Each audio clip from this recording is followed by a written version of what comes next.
जय हिंद साथियों, स्वागत है आपका self study classes with Sumit Jain YouTube channel और दोस्तों ऐप में। दोस्तों बहुत सारे स्टूडेंट को ऐप डाउनलोड नहीं करते बन रहा है या फिर कर भी लिया है तो कोर्स भी नहीं देख पा रहे हैं। तो मैं आज उनको बता दूं कि ये जो सेल्फ स्टडी क्लासेस इस प्रकार से जब आप प्ले स्टोर से करते हैं तो ये आपका वेल जो है आइकन उसमें लगा हुआ है ना। तो इस प्रकार से सेल्फ स्टडी क्लासेस आपको सर्च करना है और ऐसे आइकन में आपको ऐप मिलने वाला है। ठीक है, तो दोस्तों हम देखें कि प्ले स्टोर में आपको इस प्रकार से दिखेगा ये सेल्फ स्टडी क्लासेस। ठीक है, ये प्ले स्टोर में आपको सेल्फ स्टडी क्लासेस का ऐप दिखने वाला है। ठीक है, ये इमेज उसमें डली है, ये आइकन, ये लोगो उसमें डला है। ठीक है, अब दोस्तों इसको इंस्टॉल करना है, यहां से आप इंस्टॉल करेंगे। ठीक है, अब इंस्टॉल करेंगे तो वहां पर आपको नंबर मांगेगा, जीमेल नंबर मांगेगा, तो आपको ओटीपी आएगा, तो आप रजिस्टर करके आगे बढ़ेंगे। दोस्तों आपको टेस्ट भी करवाया जाएगा, ट्रिक भी बताई जाएगी। तो जल्दी से बताएं, बकरी बिलाप के रचनाकार कौन है? दोस्तों 2 सेकंड है आपके पास। और आपको पता है दोस्तों कि भारत में बकरी बहुत हैं, भारत में बकरियां बहुत हैं। अगर किसी की बकरी को थोड़ा सा कुछ हो जाता है तो लोग बिलाप करने लगते हैं। भारत में किसी की बकरी को किसी थोड़ा सा कुछ हो जाता है तो क्या करने लगते हैं? बिलाप करने लगते हैं। कहां पर? भारत में। तो बकरी को कुछ हो जाता है तो बिलाप करने लगते हैं भारत में। तो भारतेंदु किसकी रचना हो जाएगी? ये भारतेंदु। बोले बकरी को कुछ हो गया तो बिलाप करते हैं भारत के लोग, तो भारतेंदु जी की रचना हो जाएगी। यानी कि जो आ नंबर है वो आपका बिल्कुल सही हो जाएगा। ठीक है, अगला है दोस्तों आनंद अरुणोदय के रचनाकार कौन है? दोस्तों आपको पता है कि लास्ट में आपको एक चैलेंज प्रश्न दिया जाएगा और इसका उत्तर आपको लिखना होता है और सबसे अच्छी ट्रिक आपको कौन सी लगी वो आपको बताना होता है। ठीक है, आनंद अरुणोदय की रचनाकार बताना है दोस्तों। 4 विकल्प हैं और 4 में आपका बिल्कुल सही आंसर क्या होगा? 2 सेकंड में आपने उत्तर का चयन किया है प्रेमघन। बद्री नारायण चौधरी प्रेमघन की रचना है आनंद अरुणोदय। और दोस्तों अगर कोई 2 शब्द प्रेम के आपसे बोल दे तो आनंद आ जाता है। कई के शब्द बोल दे? प्रेम के 2 शब्द प्रेम के बोल दे तो आनंद आ जाता है। तो आनंद अरुणोदय रचना किसकी होगी? प्रेमघन की भारतेंदु की? प्रेमघन की होगी ना। और दोस्तों आपको पता है एक इन्होंने आनंद कादंबनी पत्रिका भी निकाली थी, आनंद कादंबनी, है ना। इसको भी आपको याद रखना है। आनंद कादंबनी पत्रिका किसने निकाली थी? प्रेमघन साहब ने, है ना। पूछा जाता है आनंद कादंबनी पत्रिका किसने निकाली थी? प्रेमघन ने। अगला है प्रेम संपत्ति लता के रचनाकार दोस्त कौन है? दोस्तों आपको पता है दोस्तों कि प्रेम की संपत्ति किसके पास थी? हम बोलते हैं कि हमारे ये प्रॉपर्टी है, हमारी वो है, हमारे पास इतनी संपत्ति है, लेकिन जो प्रेम रूपी संपत्ति थी वो किसके पास थी? आपको पता होगा, आप पढ़ते हैं कि मोहन के पास, मोहन यानी कि श्री कृष्ण के पास थी दोस्तों प्रेम रूपी संपत्ति। तो याद रख लेना, मोहन से जगमोहन, ठाकुर जगमोहन, है ना। आपने पढ़ा होगा कृष्ण जी की पास क्या थी? प्रेम रूपी संपत्ति। सब लोग उनसे प्रेम करते थे। तो प्रेम रूपी संपत्ति किसके पास थी? मोहन। तो मोहन से बनेगा जगमोहन। ठाकुर जगमोहन की रचना है प्रेम संपत्ति लता। ठीक है, अगला है मन की लहर की रचनाकार कौन है? दोस्तों 2 सेकंड में आप अपने उत्तर का चयन करेंगे और मैं आपको बता दूं कि अगर कभी मन में लहर उठ जाए कि हमें पढ़ाई करना है, कभी मन में लहर उठ जाए तो कि हमें पढ़ाई करना है, तो उसका प्रताप बहुत होता है दोस्तों, उसका प्रताप बहुत होता है और आप IAS IPS बन जाते हो, है ना। तो मन में पढ़ाई की लहर उठानी है ना, और उस लहर का इतना प्रताप होगा कि आप IAS बन जाओगे। तो काय का प्रताप है? मन की लहर का प्रताप है। बोले ये तो IAS कैसे बन गए? वो तो ये तो मन की लहर का प्रताप है जो हम IAS बन गए। तो मन की लहर का प्रताप, इसलिए प्रताप नारायण मिश्र, यानी कि ये नंबर आपका बिल्कुल सही हो जाएगा। ठीक है, अगला क्वेश्चन है दोस्तों भारत 12 मासा के रचनाकार कौन है? 4 विकल्प हैं दोस्तों। हम देखते हैं कि भारत में नहीं सब जगह कितने मास होते हैं? 12 मास होते हैं, है ना, 12 महीना होते हैं। और आपको पता है कि भारत में 12 मासा जो है राधा और कृष्ण की क्या की जाती है? पूजा की जाती है। भारत में 12 मासा राधा कृष्ण की पूजा की जाती है। तो भारत 12 मासा के रचनाकार कौन होंगे? कौन होंगे? राधा कृष्ण दास, है ना।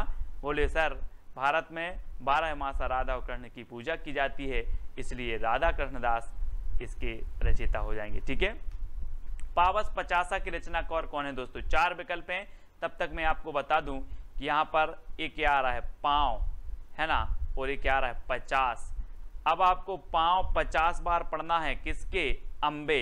आप वो आरती करते ना, अम्बे तू है जगदम्बे काली, पढ़ते ना आरती, तो वो ही है, पाँव 50 बार पढ़ना है बोले अम्बे के, तो अम्बे से बनेगा अंबिका दत्त व्यास, अंबिका दत्त व्यास, पाँव 50, पावस 50, इस प्रकार से पावस 50, और अम्बे के पढ़ना है तो अंबिका दत्त व्यास की रचना होगी, कौन सी, पावस 50। कितने बार पढ़ना है, 50 बार, किसके, अम्बे के, तो अंबिका दत्त व्यास। ठीक है, अगला है भारत दुर्दशा के रचनाकार कौन है।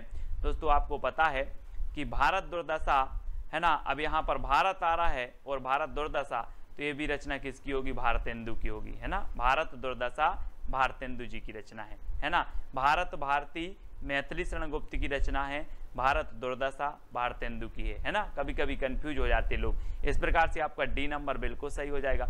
नेक्स्ट है भारत धर्म के रचनाकार कौन है दोस्तों, भारत धर्म। और आपको पता है कि भारत में जब लोग धर्म करते हैं तो दोस्तों किसके पास जाते हैं, अम्बे, अम्बे माता, है ना, काली जी के पास जाते हैं, बोले हम तो धर्म करने जा रहे हैं, कहाँ जा रहे हैं, बोले अम्बे के पास जा रहे हैं, अम्बे। तो भारत में धर्म करते हैं लोग अम्बे के पास जाकर के, तो अंबिका दत्त व्यास, है ना, अंबिका दत्त व्यास। भारत धर्म के रचनाकार कौन होंगे, अंबिका दत्त व्यास, यानी सा नंबर आपका बिल्कुल सही हो जाएगा। देश दशा के रचनाकार कौन है दोस्तों, देश दशा, देश दशा बताना है दोस्तों। अब क्या हुआ कि श्री कृष्ण और राधा, राधा और कृष्ण सोचते होंगे कि अपने समय में भारत की दशा बहुत अच्छी थी, है ना, बहुत प्रेम करते थे लोग, अब देखो देश की दशा कैसी हो गई, देश की दशा कैसी हो गई, कौन सोच रहे हैं, राधा कृष्ण, राधा कृष्ण, तो राधा कृष्ण दास, है ना, राधा कृष्ण दास, देश की दशा, है ना। अब याद रख लेना, कभी नहीं बोलना, कौन सोच रहे हैं देश की दशा कैसी हो गई, राधा कृष्ण दास, यानी डी नंबर आपका बिल्कुल सही हो जाएगा। ठीक है, अगला है लोकोक्ति शतक के रचनाकार कौन है दोस्तों। आपको पता है दोस्तों, लोकोक्ति मतलब लोक में प्रचलित जो उक्ति होती हैं, और लोक में प्रचलित जो उक्ति होती हैं इनका प्रताप बहुत होता है दोस्तों। आपने अंदाज किया होगा अपने आसपास पड़ोस में अपने जो बड़े बुजुर्ग होते हैं वो लोकोक्ति फेंक देते हैं, एक आध कुछ होता है और डायलॉग में लोकोक्ति फेंक देते हैं, तो लोकोक्ति का प्रताप बहुत होता है। क्या होता है, प्रताप। तो लोकोक्ति शतक के रचनाकार कौन होंगे, बोले सर लोकोक्ति का प्रताप होता है, इसलिए प्रताप नारायण मिश्र, लोकोक्ति शतक। ठीक है, याद रखेंगे, ये नंबर आपका बिल्कुल सही हो जाएगा।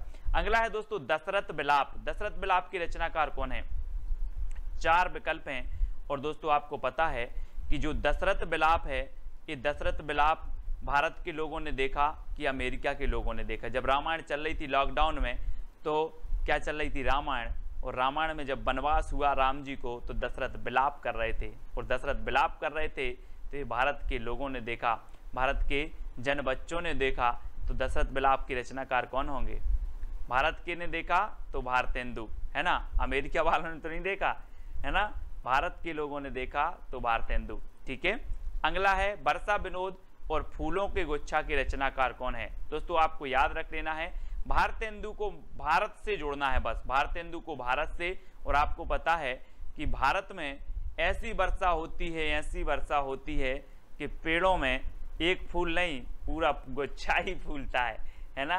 भारत में ऐसी वर्षा होती है कि पेड़ों में एक फूल नहीं पूरा फूल का गुच्छा फूलता है। कहाँ पर, भारत में। तो भारत में वर्षा होती है तो वर्षा विनोद, है ना, और फूलों का गुच्छा फूलता है तो फूलों का गुच्छा, ये भी भारतेंदु की है, वर्षा विनोद भी किसकी है, भारतेंदु की है। ठीक है, और एक जगत विनोद पूछी जाती है दोस्तों, जगत विनोद ये रत्नाकर जी की है ना, और आपने एक मिश्र बंधु की जो रचना है वो आपको बतानी है, वो कौन सी विनोद है ना। तो वर्षा विनोद और फूलों के गुच्छा किसकी है, भारतेंदु जी, यानी डी नंबर आपका बिल्कुल सही होगा। 100 अजान एक सुजान की रचनाकार कौन है दोस्तों। 100 अजान एक सुजान, बोले ऐसा क्या है सुजान में कि 100 अजान और एक सुजान, ऐसा क्या है सुजान में। तो बोले भैया सुजान के बाल बहुत अच्छे हैं। क्या है सुजान, क्या आपने देखा होगा घनानंद जी की प्रेमिका का नाम था सुजान, है ना। अब बोले 100 अजान और एक सुजान, तो बहुत सारे लोग बोले यार सुजान में ऐसा क्या है, तो बोले सुजान के बाल बहुत अच्छे हैं, तो बाल से बनेगा बालकृष्ण भट्ट। सुजान के क्या हैं, बाल बहुत अच्छे हैं, एक अजान और 100 सुजान, है ना, एक इसकी है बालकृष्ण भट्ट जी का, है ना। ये 4 नंबर आपका बिल्कुल सही हो जाएगा, है ना। हिंदी प्रदीप के ये रचनाकार थे। तो हमने आपको याद करवाई थी ट्रिक कि प्रदीप के बाल भट्टा से भरत गए, है ना। तो प्रदीप, हिंदी प्रदीप और बाल से बालकृष्ण भट्ट, इस प्रकार से आपको याद रखना है। अगला है दोस्तों नूतन ब्रह्मचारी के रचनाकार कौन है, और 4 विकल्प हैं, 2 सेकंड है। नूतन मतलब होता है नया, नूतन मतलब होता है क्या, नया। अब नया ब्रह्मचारी कौन बनेगा, कोई बालक ही बनेगा, कोई बाल बनेगा, है ना। तो आपने एक सुना होगा बाल ब्रह्मचारी और एक सुना यहाँ पर नूतन ब्रह्मचारी। बोले सर कोई नया बाल ब्रह्मचारी बनेगा तो वो बाल बनेगा, तो बालकृष्ण भट्ट, है ना। कोई बालक बनेगा तो बालकृष्ण भट्ट, और इसको बाल ब्रह्मचारी कर दो, बाल ब्रह्मचारी। तो ये बालकृष्ण भट्ट की है नूतन ब्रह्मचारी, ठीक है। ए नंबर, सी नंबर आपका बालकृष्ण भट्ट बिल्कुल सही हो जाएगा। अगला है बाल विवाह नाटक के रचनाकार कौन है दोस्तों, बाल विवाह नाटक। अब यहाँ तो सीधा सीधा है कि यहाँ पर बाल आया है और यहाँ पर भी बाल आ गया, तो बाल विवाह के बालकृष्ण भट्ट हैं, है ना। तो 7 नंबर आपका बिल्कुल सही हो जाएगा, ठीक है। अगला है दोस्तों लालित्य लहरी की रचनाकार कौन है, लालित्य लहरी, और 4 विकल्प हैं। और दोस्तों आपको पता है कि कुछ लोग बहुत लालायत रहते हैं, काय के, प्रेम के। आपने वो गाना सुना होगा, कौन सा, कि हायो रब्बा दिल करता है देखो अजब तमाशे हैं, प्यार बांटने वाले देखो प्यार के कितने प्यासे हैं। तो कुछ दोस्तों क्या है, प्रेम के बहुत प्यासे रहते हैं, लालायत रहते हैं, लालायत।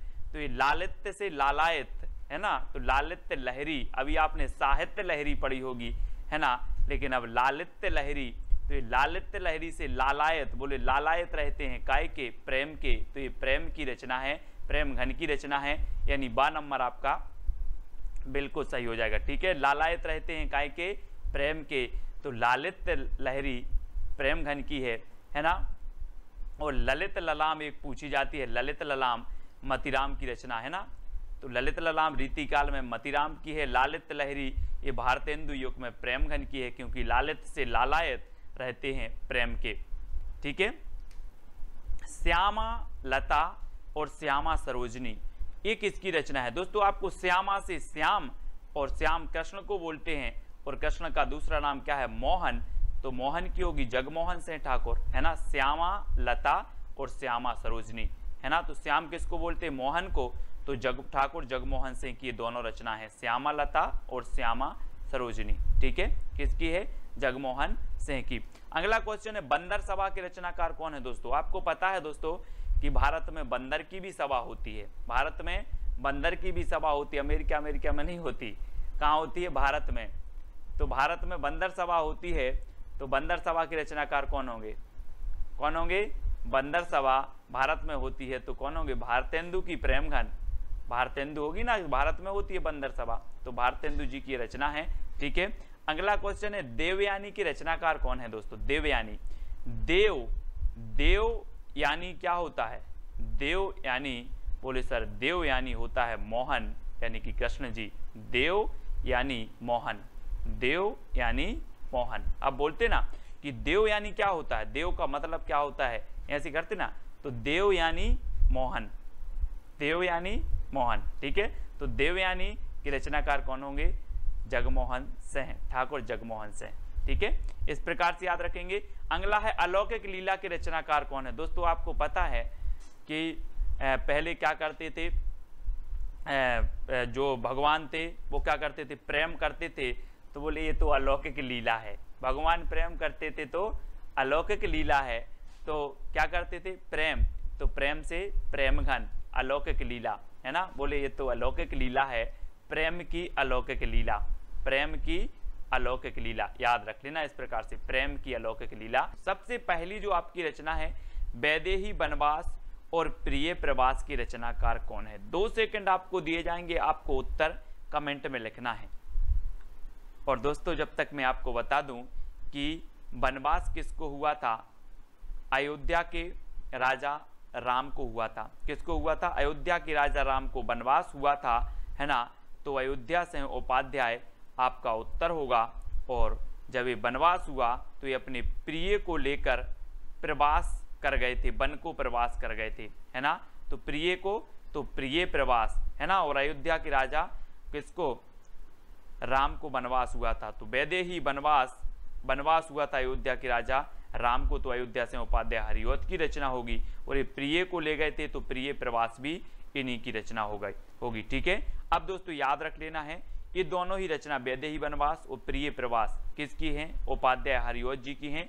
और प्रिय प्रवास ये हिंदी का खड़ी बोली का प्रथम महाकाव्य है। खड़ी बोली का प्रथम महाकाव्य माना जाता है प्रिय प्रवास। ठीक है, इसको याद रखेंगे। अगला है मिलन, पथिक, मानसी, स्वप्न के रचनाकार कौन है? तो रचनाकार कौन है दोस्तों? आपका बिल्कुल सही आंसर होगा, वो कौन होंगे? उत्तर आपका सही हो जाएगा दोस्तों, राम नरेश त्रिपाठी। कौन है? त्रिपाठी। यानी कि आपका जो विकल्प नंबर सी है वो बिल्कुल सही हो जाएगा। ठीक है, मिलन, पथिक, मानसी और स्वप्न, ये राम नरेश त्रिपाठी की चारों रचनाएं हैं। इनको याद कर लेना, इनका क्रम भी यही है दोस्तों। मिलन के पथ में मानसी का स्वप्न देखा, मिलन के पथ में मानसी, इनका क्रम भी सबसे पहले मिलन, फिर पथ, फिर मानसी और स्वप्न, इनका क्रमबद्ध भी कई बार पूछा जाता है। तो आपको याद रख लेना, मिलन के पथ में मानसी का स्वप्न देखा, ये राम नरेश त्रिपाठी की रचनाएं हैं, है ना। कैसे याद करोगे? मिलन के पथ में मानसी का स्वप्न देखा, ये राम नरेश त्रिपाठी जी की रचनाओं का एक ट्रिक हो जाएगी जो आपको याद रख लेना है। और ये रचनाएं त्रिपाठी जी की हैं। ठीक है। अगला है दोस्तों, कृषक क्रंदन के रचनाकार कौन हैं? दोस्तों आपको पता है कि जब इस प्रकार से पानी नहीं गिरता तो कृषक क्या करता है? क्रंदन करता है। और क्रंदन इसका ईश्वर के पास गया, क्या? क्रंदन गया। तो क्रंदन गया, तो गया से गया प्रसाद शुक्ल स्नेही, क्रंदन गया, तो गया प्रसाद शुक्ल स्नेही।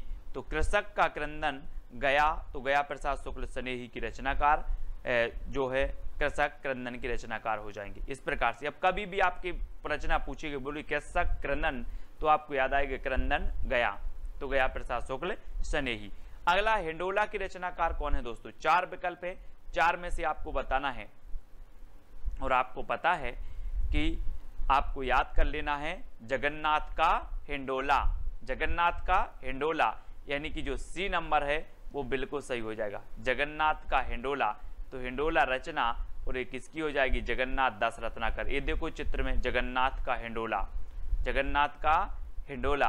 अब कभी भूलोगे आप? नहीं भूल पाओगे। जगन्नाथ का हिंडोला, बोले हिंडोला रचना किसकी है? बोले जगन्नाथ दास रत्नाकर, है ना। सी नंबर आपका बिल्कुल सही हो जाएगा। अगला है संपत्ति शास्त्र की रचनाकार कौन है? दोस्तों 4 विकल्प हैं, 4 में से चयन करना है। और आपको पता है अगर आप महावीर की भक्ति करोगे तो आपके पास संपत्ति की कमी नहीं रहेगी। किसकी भक्ति करोगे? महावीर भगवान की भक्ति करोगे तो आपके पास संपत्ति की क्या नहीं रहेगी? कमी नहीं रहेगी। तो महावीर से बनेगा आपका महावीर प्रसाद द्विवेदी। ठीक है, महावीर से क्या बनेगा? महावीर प्रसाद द्विवेदी। इस प्रकार से आपको याद रखना है। ठीक है, बोले महावीर की भक्ति करेंगे तो संपत्ति की कमी नहीं रहेगी। महावीर प्रसाद द्विवेदी, इनके नाम पर द्विवेदी योग का नाम पड़ा था। ठीक है, भारत भारती की रचनाकार कौन है दोस्तों? 4 विकल्प हैं भारत भारती। और आपको पता है कि हम भारत भारती की शरण में हैं। हम लोग क्या हैं? भारत भारती की, माँ भारती की शरण में हैं कि नहीं है? चित्र में देखो जरा, माँ भारती की शरण में है हम लोग, है ना, माँ भारती की शरण में। तो भारत भारती की शरण, तो मैथिली शरण गुप्त। भारत भारती की शरण में है तो मैथिली शरण गुप्त, है ना, शरण गुप्त, मैथिली शरण गुप्त कि इसके रचनाकार हो जाएंगे, है ना। रस कलश के रचनाकार कौन है दोस्तों? रस कलश, ये देखो, रस का कलश औंधा दिया, औंध दिया, है ना, रस का कलश औंध दिया। तो रस कलश के रचनाकार कौन होंगे? औंध दिया तो हरिऔध, है ना। रस का कलश हरि के ऊपर औंध दिया, हरि मतलब भगवान, भगवान के ऊपर औंध दिया।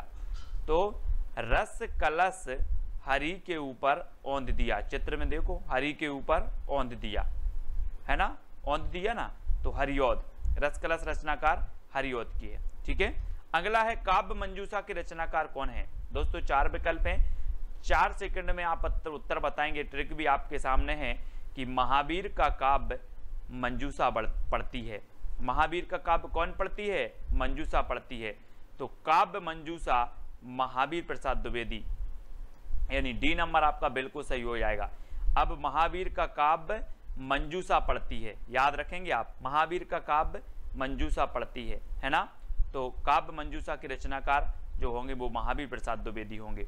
अगला है दोस्तों रंग में भंग के रचनाकार कौन है। रंग में भंग, दोस्तों आप रंग बना रहे थे और मैंने मेथी डाल दी, तो आप बोलोगे यार रंग में भंग कर दिया आपने, रंग में भंग कर दिया, क्या डाल दी, मेथी डाल दी, तो रंग में भंग कर दिया। तो रंग भंग के रचनाकार कौन होंगे, मेथी डाल दी तो मैथिली शरण गुप्त। रंग में भंग कर दिया मेथी डाल के, तो रंग में भंग ये रचना किसकी होगी, मैथिली शरण गुप्त की। अधिकांश लोगों को पता है, ये नंबर आपका बिल्कुल सही हो जाएगा।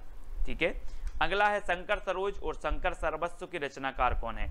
अब दोस्तों यहाँ पर शंकर आ रहा है, यहाँ पर भी शंकर आ रहा है, तो उत्तर में भी शंकर आएगा। नाथूराम शर्मा शंकर, शंकर सरोज और शंकर सर्वस्व के रचनाकार कौन है, नाथूराम शर्मा शंकर हैं, यानी यह नंबर आपका बिल्कुल सही हो जाएगा। ठीक है, अगला है राम रावण विरोध की रचनाकार कौन है। दोस्तों राम और रावण का क्या है, एक दूसरे से विरोध चलता था और राम और रावण के विरोध में कोई राय नहीं देना, है ना। मैंने कहा राम और रावण के विरोध में राय नहीं देना, कुछ लोग बोले सर राय देवी, अपन तो राय देवी, तो राय देवी, राम रावण के विरोध में अपन तो राय देवी, तो राय देवी प्रसाद पूर्ण। राम रावण के विरोध में राय देवी, तो राय देवी प्रसाद पूर्ण। ठीक है, ठीक है, राम रावण के विरोध में राय देवी, तो राय देवी प्रसाद पूर्ण, सा नंबर इसका सही हो जाएगा। ठीक है, प्रवासी के रचनाकार कौन है। 4 विकल्प हैं दोस्तों। आपको पता है प्रवासी मतलब क्या होता है। प्रवासी पक्षी नाम सुना होगा। प्रवासी पक्षी मौसम के अनुसार जहां भी उनके अनुकूल मौसम होता है वहां चले जाते, मतलब यहां वहां भागते रहते हैं। वैसे ही प्रवासी यहां वहां भागते हैं, मतलब यहां वहां अपने लोचन से देखते रहते, कहां मौका है कहां अच्छा है वहां भागते रहते हैं। तो कैसे देखते हैं, अपने लोचन से देखते हैं, लोचन से, प्रवासी लोचन से देखते हैं कि हमें किस ओर जाना है, कहां भागना है प्रवासी लोग। तो लोचन प्रसाद पांडे की रचना हो जाएगी प्रवासी। ठीक है, याद रख लेना। अगला है वीर बालक के रचनाकार कौन है। नाथूराम शर्मा शंकर, लोचन प्रसाद पांडे, राय देवी प्रसाद पूर्ण या फिर लाला भगवान दीन। और वीर बालक के जो रचनाकार हैं, आपको पता है दोस्तों कि जब भगवान का जन्म होता है तो वीर बालक के रूप में होता है। आपने देखा होगा, इतनी सारी लीलाएं देखी होंगी, है ना। कृष्ण की ही बात कर लो, कृष्ण जी का जन्म हुआ, भगवान का जन्म हुआ तो वीर बालक के रूप में हुआ। तो भगवान का जन्म होता है तो कैसे होता है, वीर बालक के रूप में। तो वीर बालक के रचनाकार कौन होंगे, लाला भगवान दीन, लाला भगवान दीन, है ना। भगवान का जन्म वीर बालक के रूप में होता है तो वीर बालक के रचनाकार लाला भगवान दीन। ठीक है, अगला है दोस्तों रामचरित चिंतामणि की रचनाकार कौन है। और 4 विकल्प हैं, रामचरित उपाध्याय, लोचन प्रसाद पांडे, राय देवी प्रसाद पूर्ण या फिर लाला भगवान दीन। तो आपको पता है कि रामचरित चिंतामणि यानी कि ये जो रचना होगी वो किसकी होगी, रामचरित उपाध्याय की। रामचरित चिंतामणि की रचनाकार रामचरित उपाध्याय, यानी आपका 1 नंबर बिल्कुल सही हो जाता है। ठीक है, ए नंबर। नेक्स्ट है भारत गीत की रचनाकार कौन है दोस्तों। 4 विकल्प हैं। हमने भारत भारती पढ़ा था, किसका, भारत भारती, अपने मैथिली शरण गुप्त की रचना पढ़ी थी। ठीक है, और ये भारत गीत पूछा गया है तो पाठक लोग क्या करते, भारत के गीत गाते हैं। पाठक भारत के गीत गाते हैं। कौन गाते हैं, पाठक, तो श्रीधर पाठक। तो पाठक भारत के गीत गाते हैं, तो भारत गीत के रचनाकार कौन होंगे, श्रीधर पाठक, यानी सा नंबर आपका बिल्कुल सही हो जाएगा, सा नंबर। ठीक है, अगला है आवाहन के रचनाकार कौन है दोस्तों। आहान जिसे बोलते हो आप, आहान के रचनाकार कौन है, तो वो है बालकृष्ण शर्मा नवीन, है ना। और दोस्तों आज कृष्ण जन्माष्टमी भी है, तो हम कृष्ण का क्या करते हैं, आवाहन करते हैं, कृष्ण जी आओ मेरे मन मंदिर में विराजमान हो जाओ, है ना। इस प्रकार से क्या करते, आवाहन करते हैं, कृष्ण जी आओ और मेरे मन मंदिर में विराजमान हो जाओ। तो किसका आह्वान करते हैं हम, कृष्ण का। तो बालकृष्ण शर्मा नवीन की रचना कौन सी है, आवाहन, है ना। यानी बा नंबर आपका बिल्कुल सही हो जाएगा, बा नंबर। नेक्स्ट है यशोधरा और साकेत की रचनाकार कौन है। 4 विकल्प हैं और 4 में से चयन करना है। और रामचरित उपाध्याय, बालकृष्ण शर्मा नवीन, मैथिली शरण गुप्त, लाला भगवान दीन। तो आपका बिल्कुल सही आंसर होगा दोस्तों कि यशोधरा और साकेत ने मैथिली, है ना। जब 10वीं पास हो जाती है उसके बाद सब्जेक्ट लेना पड़ता है इस प्रकार से। तो यशोधरा और साकेत ने क्या ली, मैथिली।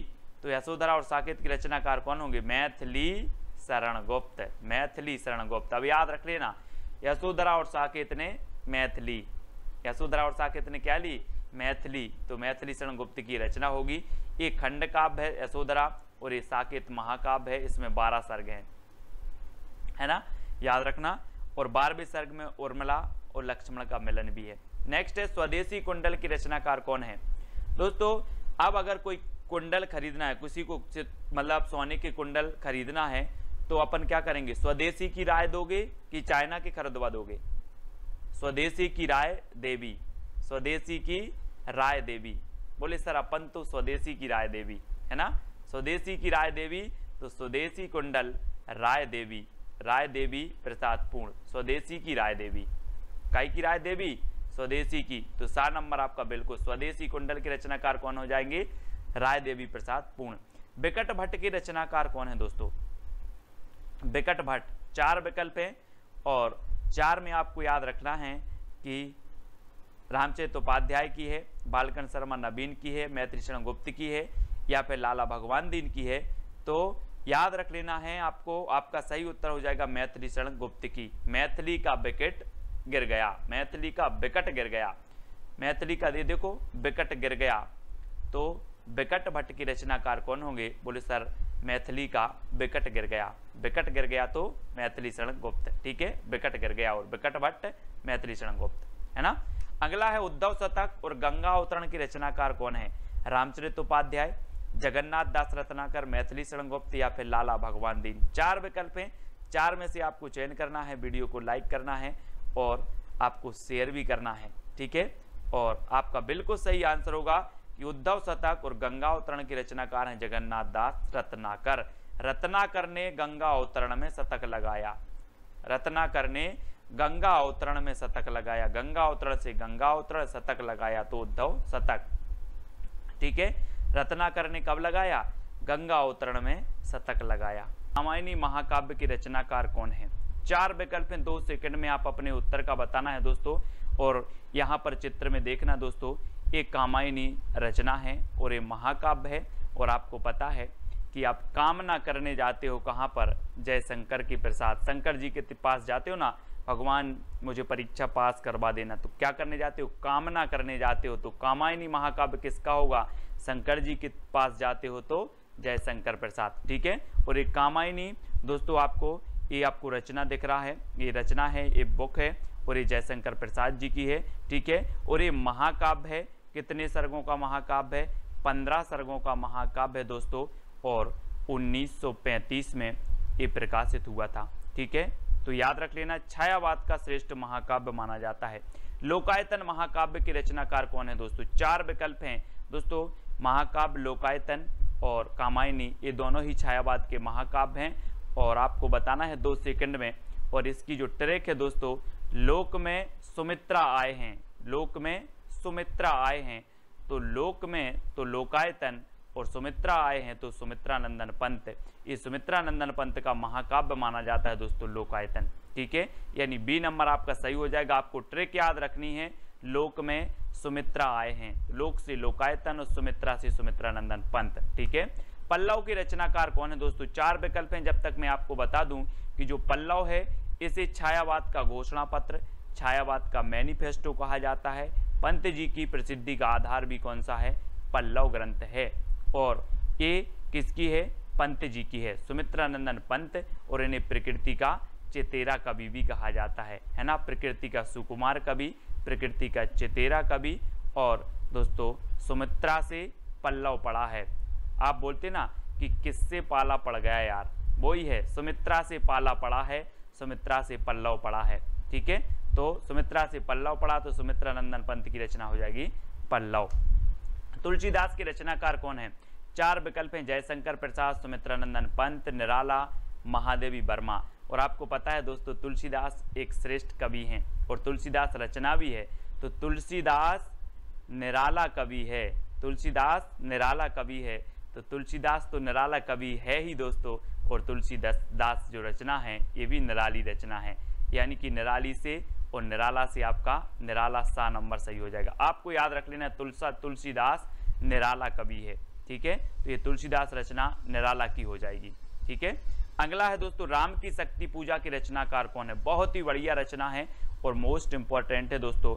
और राम की शक्ति की पूजा कौन करते हैं? निराले व्यक्ति करते हैं, है ना, या फिर राम की शक्ति पूजा निराली है। राम की शक्ति पूजा निराली है, राम की शक्ति पूजा निराले व्यक्ति करते हैं, तो राम की शक्ति पूजा के रचनाकार कौन होंगे? कौन होंगे? निराला, यानी कि जो सा नंबर है वो आपका बिल्कुल सही हो जाएगा। यामा के रचनाकार कौन है दोस्तों? यामा, जैसे कि 1982 में ज्ञानपीठ पुरस्कार मिला था दोस्तों, और आपको पता है कि आप बोलते ना या माँ बोलते किसे? महादेवी को, महादेवी को माँ बोलते हैं, तो ये यामा भी रचना किसकी हो जाएगी? महादेवी वर्मा की हो जाएगी। ठीक है, याद रख लेना। छायावाद की श्रेष्ठ कवित्री हैं दोस्तों, इन्हें आधुनिक मीरा भी कहा जाता है ना। आधुनिक मीरा किसे कहा जाता है? तो महादेवी वर्मा को, है ना। और चित्ररेखा के रचनाकार कौन है? 4 विकल्प हैं, 2 सेकंड है दोस्तों आपके, और आपको बताना है, और आपका बिल्कुल यहाँ पर सही हो जाएगा। चित्ररेखा ए राम कुमार वर्मा, यानी कि जो सा नंबर है वो बिल्कुल सही हो जाएगा। दोस्तों आपको पता है राम कुमार का चित्र रेखा ने देखा, चित्र रेखा, तो राम कुमार का चित्र रेखा ने देखा, ये आपकी ट्रिक है। तो चित्र रेखा, है ना, चित्र रेखा ने देखा किसका? राम कुमार का। तो चित्ररेखा के रचनाकार कौन होंगे? राम कुमार वर्मा। अब याद रख लेना आप कैसे याद रखोगे? राम कुमार का चित्र रेखा ने देखा, तो चित्ररेखा राम कुमार वर्मा की रचना हो जाएगी। ठीक है, अगला है निहार, रश्मि, नीरजा, सांदगीत और दीपशिखा के रचनाकार कौन है? 4 विकल्प आपके पास, जयशंकर प्रसाद, सुमित्रा नंदन पंत, राम कुमार वर्मा, महादेवी वर्मा। इनमें से 2 सेकंड में आपको बताना है कि निहार, रश्मि, नीरजा, है ना, सांदगीत और दीपशिखा। और आपको पता है दोस्तों कि ये पूरी ही रचनाएं किसकी हैं? महादेवी वर्मा की हैं। महादेवी वर्मा, यानी कि 4 नंबर आपका बिल्कुल सही हो जाएगा। अब यहाँ पर देखो दोस्तों, सबसे पहले क्या होता है प्रभात में? सबसे पहले जब हमारा सुबह होता है, प्रभात होता है, तब निहार आता है। निहार यानी कि ओस आता है कि सुबह सुबह की नहीं, ओस आता है, तो निहार आता है, निहार। ठीक है, फिर क्या आती है? रश्मि, यानी कि सूरज की ज्योति आती हैं, तो रश्मि आती है। ठीक है, फिर रश्मि आती है, और फिर दोस्तों नीरजा खिलती है, यानी कि जो है कमल खिलता है ना, कमल खिलता है, तो नीरजा खिलता है। ठीक है, फिर सांदगीत, फिर सांदगीत में हम क्या करते हैं? सांदगीत की बेला आती है, शाम को सांदगीत की बेला आती है, और उसके बाद हम महादेवी को क्या जलाते हैं? दीपशिखा जलाई जाती है, महादेवी को दीपशिखा जलाई जाती है। तो अब याद रख लेना, आप थोड़ा सा अपना मुंह ऊपर करो और देखो कि सबसे पहले प्रभात आता है ना, प्रभात आता है, फिर दोस्तों रश्मि आती है ना, फिर रश्मि आती है, फिर नीरजा खिलता है, फिर सांदगीत गाते हैं, सांदगीत की बेला आती है, और फिर महादेवी के सामने हम दीपशिखा जलाते हैं। तो ये चारों ही रचनाएं जो हो जाएंगी, 5 रचनाएं किसकी होंगी? महादेवी वर्मा की। ठीक है, इस प्रकार से याद रखेंगे। और अगला देखो दोस्तों, नए पत्ते की रचनाकार कौन है? जयशंकर प्रसाद, सुमित्रा नंदन पंत, निराला, महादेवी वर्मा। कौन है? ये सारी की सारी रचना, ये सारी की सारी जो PDF स्टडी मटेरियल है दोस्तों, वो ज्वाइन मेंबर को ज्वाइन व्हाट्सएप ग्रुप में मिल पाएंगे। ठीक है, नए पत्ते के रचनाकार कौन है? और आपको पता है दोस्तों, ये नए पत्ते, है ना, ये किसकी रचना है? सूर्यकांत त्रिपाठी निराला। और आपने पेड़ में देखे होंगे जब नए पत्ते आते हैं तो बिल्कुल निराले पत्ते होते हैं। कैसे होते हैं? निराले होते हैं, नए पत्ते निराले होते हैं। तो नए पत्ते के रचनाकार कौन होंगे? निराला जी। ठीक है, अगला है निर्माल्य एक तारा के रचनाकार कौन है? 4 विकल्प हैं, बहुत ही बढ़िया प्रश्न है। और दोस्तों आपको पता है कि निर्मल एक तारा का वियोगी है, निर्मल एक तारा का वियोगी है, तो निर्मल से निर्माल, एक तारा से एक तारा का वियोगी है, सो मोहनलाल महतो वियोगी। ये वियोगी की रचनाएं हैं कौन सी? निर्मल और एक तारा। कैसे याद किया? आपको ट्रिक दी कि निर्मल एक तारा का वियोगी है, निर्मल एक तारा का वियोगी है, तो निर्मल और एक तारा के रचनाकार कौन होंगे? मोहनलाल महतो वियोगी। ठीक है। पंछी और रागिनी के रचनाकार कौन है दोस्तों? गोपाल सिंह नेपाली, सुमित्रानंदन पंत, मोहनलाल महतो या फिर महादेवी वर्मा। पंछी और रागिनी, और प्रश्न क्रमांक 11 में आपका बिल्कुल सही आंसर होगा रागिनी का नेपाली पंछी, रागिनी का नेपाली पंछी। तो रागिनी से रागिनी और नेपाली से हो जाएंगे आपके कौन? गोपाल सिंह नेपाली, और पंछी से पंछी। तो पंछी और रागिनी जो रचना है वो किसकी है? गोपाल सिंह नेपाली की। आपको ट्रिक याद रखना है, रागिनी का नेपाली पंछी, रागिनी का नेपाली पंछी। तो रागिनी और पंछी ये गोपाल सिंह नेपाली की रचना हो जाएंगी। ठीक है। अगला है दोस्तों अमृत और विष की रचनाकार कौन है? अमृत और विष 4 विकल्प हैं, और दोस्तों अगर आपने विष को अमृत समझकर पी लिया तो आपका उदय नहीं हो पाएगा। फिर क्या नहीं हो पाएगा? उदय नहीं हो पाएगा। तो अमृत और विष की रचनाकार कौन होंगे? बोले सर हमने विष को अमृत समझकर पी लिया और फिर उदय नहीं हुआ कभी। तो उदय शंकर भट्ट है ना, उदय शंकर भट्ट। और ये एक रचना अमृत और विष अमृतलाल नागर की भी है, कंफ्यूज नहीं होना। और ये अमृत और विष जो रचना है ये किसकी है? उदय शंकर भट्ट की भी है। ठीक है। तो डी नंबर आपका बिल्कुल सही है। कलापी की रचनाकार कौन है? कलापी। दोस्तों यहां पर देखो कला, एक कला लिखा है और आप बोलते हो सर मुझे कला सीखना है। मैंने बोला कितनी कला सीखना है? तो आपने कहा सर मुझे 80 कला सीखना है। कितनी सीखना है? 80। तो कला से कलापी और कला सीखना है कितनी? 80। तो आरसी प्रसाद सिंह, आरसी 80 से आरसी प्रसाद सिंह की रचना है कलापी, कई बार पूछी गई है। आप कभी नहीं बोलना कितनी कला सीखना है, 80 कला सीखना है, 80। ठीक है। अगला है अंतर्ध्वनि की रचनाकार कौन है दोस्तों? अंतर्ध्वनि, अंतर की ध्वनि मतलब अंदर की ध्वनि को जानो, अंतर की ध्वनि को जानना है।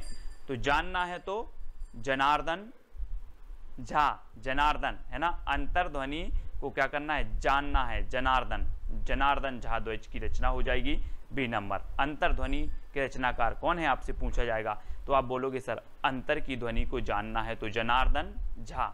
ठीक है। अगला है मानसी, राका और विसर्जन की रचनाकार कौन है दोस्तों? एक मानसी राम त्रिपाठी जी की भी है। ठीक है।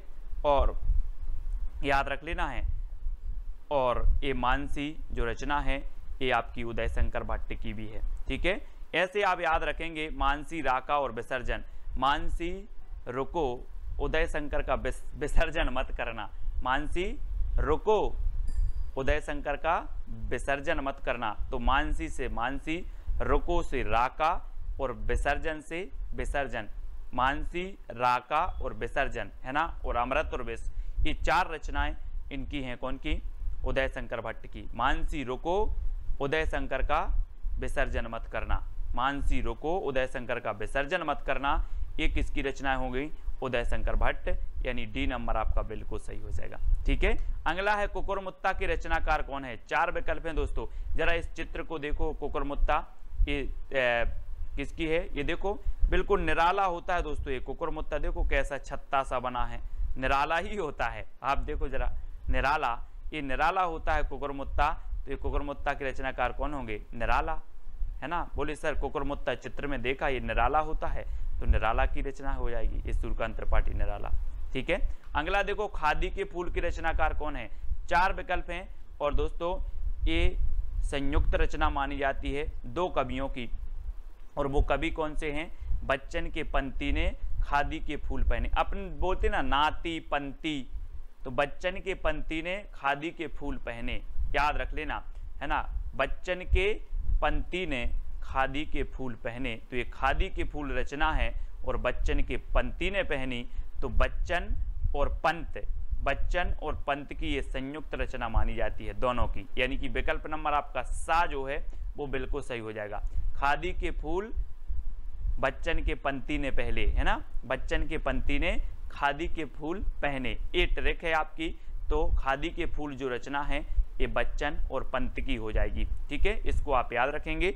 अगला है करुणालय और आंसू की रचनाकार कौन है। दोस्तों आपको ट्रिक कौन सी अच्छी लगी है वो आप बता देना, और आप ज्वाइन व्हाट्सएप ग्रुप से ज्वाइन होना चाहते हैं, है ना, जुड़ना चाहते हैं, तो आपको चैनल के ज्वाइन मेंबर बनना पड़ेगा। ज्वाइन मेंबर का अलग से व्हाट्सएप ग्रुप है और जो है सब्सक्राइबर मेंबर का अलग से व्हाट्सएप ग्रुप है, ठीक है। तो ज्वाइन मेंबर को विशेष जो है यहाँ पर स्टडी मटेरियल प्रेषित किया जाता है दोस्तों, और सब्सक्राइब मेंबर को टेस्ट आदि बहुत सारी चीज़ें करवाई जाती हैं। तो आप ज्वाइन मेंबर बनना चाहते हैं तो चैनल के ज्वाइन बटन पर क्लिक करें और वहाँ से आप कुछ राशि पे करके जो है ज्वाइन मेंबर बन सकते हो। करुणालय और आंसू की रचनाकार कौन है। दोस्तों आपको पता है कि करुणालय आंसू, करुणा के आंसू हम पढ़ते ना, करुणा के आंसू शंकर जी के सामने करुण के आंसू, ऐसे लिख लो, शंकर जी के सामने करुण के आंसू बहाते हैं, करुणा के आंसू बहाते हैं, करुण से करुणा कर दो, करुणा के आंसू बहाते हैं, किसके सामने,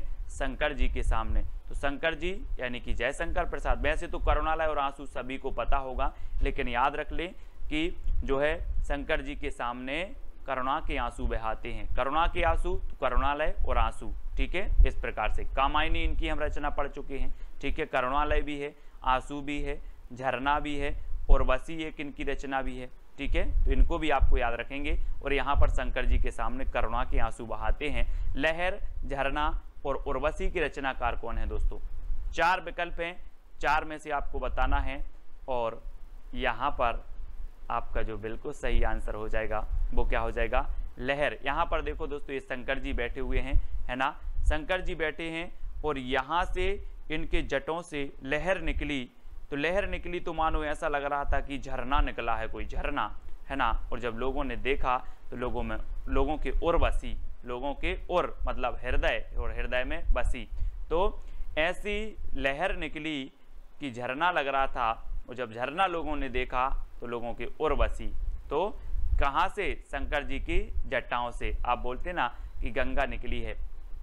तो लहर, झरना और उर्वशी के रचनाकार कौन होंगे, जयशंकर प्रसाद, ठीक है। शंकर जी का नाम आ रहा है तो यहाँ भी जयशंकर प्रसाद। कि कृष्णार्जुन युद्ध 1918 के रचनाकार कौन है। अब 2 सेकंड आपको दिए जाते हैं, 4 विकल्प आपके पास हैं दोस्तों। अब यहाँ पर एक रचना आई है कृष्णार्जुन युद्ध। अब दोस्तों एक बात कॉमन सेंस लगाना कि कृष्ण और अर्जुन का युद्ध क्यों हुआ होगा, क्यों हुआ होगा, माखन के चक्कर में। काय के चक्कर में, यहाँ पर देखो कृष्ण और अर्जुन का, बोले सर कृष्ण और अर्जुन का युद्ध हुआ था माखन के चक्कर में। तो कृष्ण अर्जुन युद्ध के रचनाकार कौन होंगे, माखन के चक्कर में हुआ तो माखनलाल चतुर्वेदी, ठीक है। माखन के चक्कर में माखनलाल चतुर्वेदी। इस प्रकार से याद करेंगे, बोले माखन के चक्कर में कृष्ण और अर्जुन का युद्ध हुआ, ठीक है। ये आपकी ट्रिक हो गई। नेक्स्ट है जय हिंद के रचनाकार कौन है दोस्तों। जी हाँ दोस्तों, जय हिंद रचना भी है, 1948 की है। अब आपको बताना इसके रचनाकार कौन है। तो ट्रिक है दोस्तों, सियाराम की शरण में जय हिंद लिखा। किसकी शरण में, यहां पर चित्र में देखो, सियाराम की शरण में जय हिंद लिखा, ठीक है। तो किसकी शरण में, सियाराम शरण गुप्त, ठीक है। ये हो जाएंगे दोस्तों आपको। जय हिंद रचना है इनकी 1948 की रचना है। और आपको पता होगा कि जो सियाराम शरण गुप्त हैं ये मैथिली शरण गुप्त के छोटे भाई थे, अनुज थे, ठीक है। और इनकी रचना है जय हिंद 1948 की। हमने कैसे याद किया कि सियाराम की शरण में जय हिंद लिखा, तो जय हिंद रचना सियाराम शरण की, ठीक है। अगला है कुमकुम 1936 के रचनाकार कौन है। 4 विकल्प हैं दोस्तों, 4 में से चयन करना है। और एक चीज बताना कि कुमकुम एक बिंदी आती है, आपको पता होगा, है ना। कुमकुम एक सीरियल भी आता है, कुमकुम एक बिंदी भी आती है। 4 विकल्प में से आप सही बताना, और आपका बिल्कुल सही आंसर होगा दोस्तों बालकृष्ण शर्मा नवीन, है ना। बालकृष्ण शर्मा नवीन कुमकुम। और देखना दोस्तों, आप थोड़ा सा इमेज करना कि ये बाल हैं, यहाँ पर देखो ये बाल हैं, बालों के नीचे आप क्या लगाते हो, कुमकुम लगाते हो, ठीक है। और ये आपकी पलक हैं, दोनों पलकों के बीच में आप कुमकुम लगाते हो। तो बालों के नीचे यानी कि बालकृष्ण भट्ट नीचे कुमकुम लगाते हो तो कुमकुम, और दोनों पलकों के बीच में तो अपलक, पलक के बीच में, तो आपलक भी इनकी रचना हो जाएगी। ठीक है, और कौन लगाती है? उर्मिला। कैसे ट्रिक है इसकी? पलक झपकते ही उर्मिला ने बालों के नीचे रश्मि रेखा से कुमकुम लगाई। ठीक है, ये दोस्तों बालकृष्ण शर्मा नवीन की कुछ रचनाएं हैं। आपको ट्रिक है कि बाल झपकते ही जो है उर्मिला ने बालों के नीचे रश्मि रेखा से कुमकुम लगाई। ठीक है, पलक झपकते ही, ये आपकी ट्रिक हो जाएगी दोस्तों, इसको आपको याद रखना है। और इनकी रचनाएं देखो, क्रमबद्ध कुमकुम 1936 की, आपलक 1951, रश्मि रेखा 1951, क्वासी 1952, हम बिस्पाई जन्म के 1955 और उर्मिला 1957। ठीक है, ये बालकृष्ण शर्मा नवीन की रचना है। अब आपको याद रख लेना है, पलक झपकते ही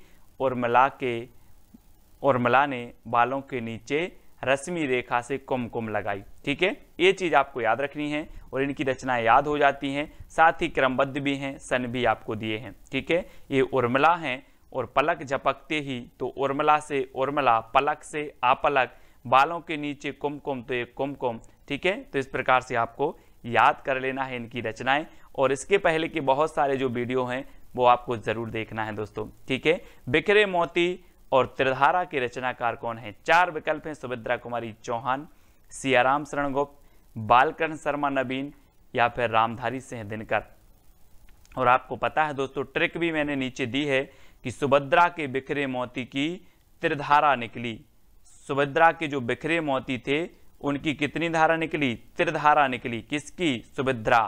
तो सुभद्रा कुमारी चौहान की बिखरे मोती और त्रिधारा, ये रचनाएं दोनों ही इनकी हो जाएंगी, यानी आपका उत्तर होगा सुभद्रा कुमारी चौहान।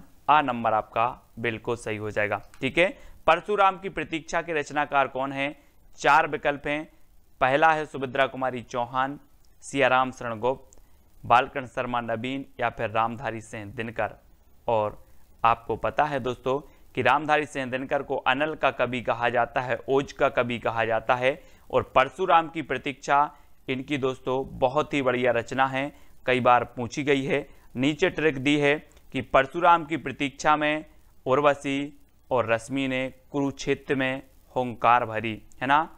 तो ये चीज़ आपको याद रखनी है कि परशुराम की प्रतीक्षा में जो है उर्वशी और रश्मि ने कुरुक्षेत्र में जो है हुंकार भरी। तो इनकी परशुराम की प्रतीक्षा, उर्वशी, रश्मि, कुरुक्षेत्र और हुंकार, ये इनकी रचनाएं हो जाएंगी। ठीक है, और एक इनकी रचना और है, कौन सी? रेणुका।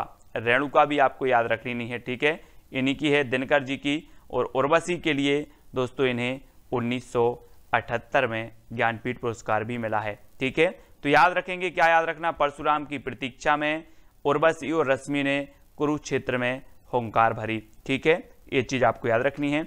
हल्दी घाटी के रचनाकार कौन है? हल्दी घाटी के रचनाकार बताना है दोस्तों, मैथिली शरण गुप्त, श्याम नारायण पांडे, बालकृष्ण शर्मा नवीन या फिर रामधारी सिंह दिनकर। और आपका बिल्कुल सही आंसर क्या हो जाएगा?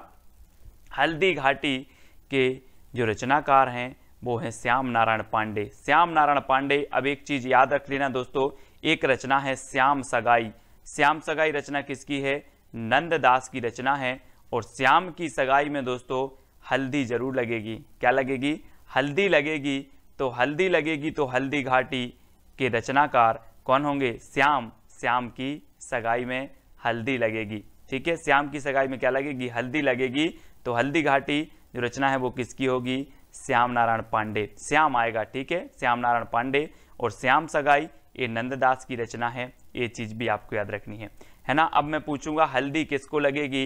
बोले सर श्याम की सगाई में। तो श्याम सगाई, नंददास और हल्दी घाटी, ये श्याम नारायण पांडे। ठीक है, अगला है जीवन संगीत के रचनाकार कौन है? 4 विकल्प हैं दोस्तों। आपको पता है कि जीवन संगीत कब बन जाता है? अगर दोस्तों आप जगन्नाथपुरी चले जाओ तो संगीत जीवन आपका जो है वो संगीत बन जाता है। कहाँ जाना है? जगन्नाथपुरी आपको जाना है तो आपका जीवन संगीत बन जाएगा। और सबसे बड़ी बात है दोस्तों कि यहाँ पर प्रसाद बहुत मिलता है। क्या मिलता है? प्रसाद। तो जीवन संगीत कब बनता है? जब आप जगन्नाथपुरी जाओगे और यहाँ पर प्रसाद मिलता है, तो जगन्नाथ प्रसाद मिलिंद, है ना। प्रसाद मिलिंद, जगन्नाथपुरी में प्रसाद मिलिंद, तो जीवन संगीत बन जाता है ना। इस प्रकार से अब मैं पूछूंगा जीवन संगीत कब बन जाता है, तो आप बताओगे कि सर जगन्नाथपुरी पहुंच जाएं और वहां पर प्रसाद बहुत मिलता है तो जीवन संगीत बन जाता है। ठीक है, तो जीवन संगीत जगन्नाथ प्रसाद मिलिंद। ठीक है, अगला है ज्वाला की रचनाकार कौन है।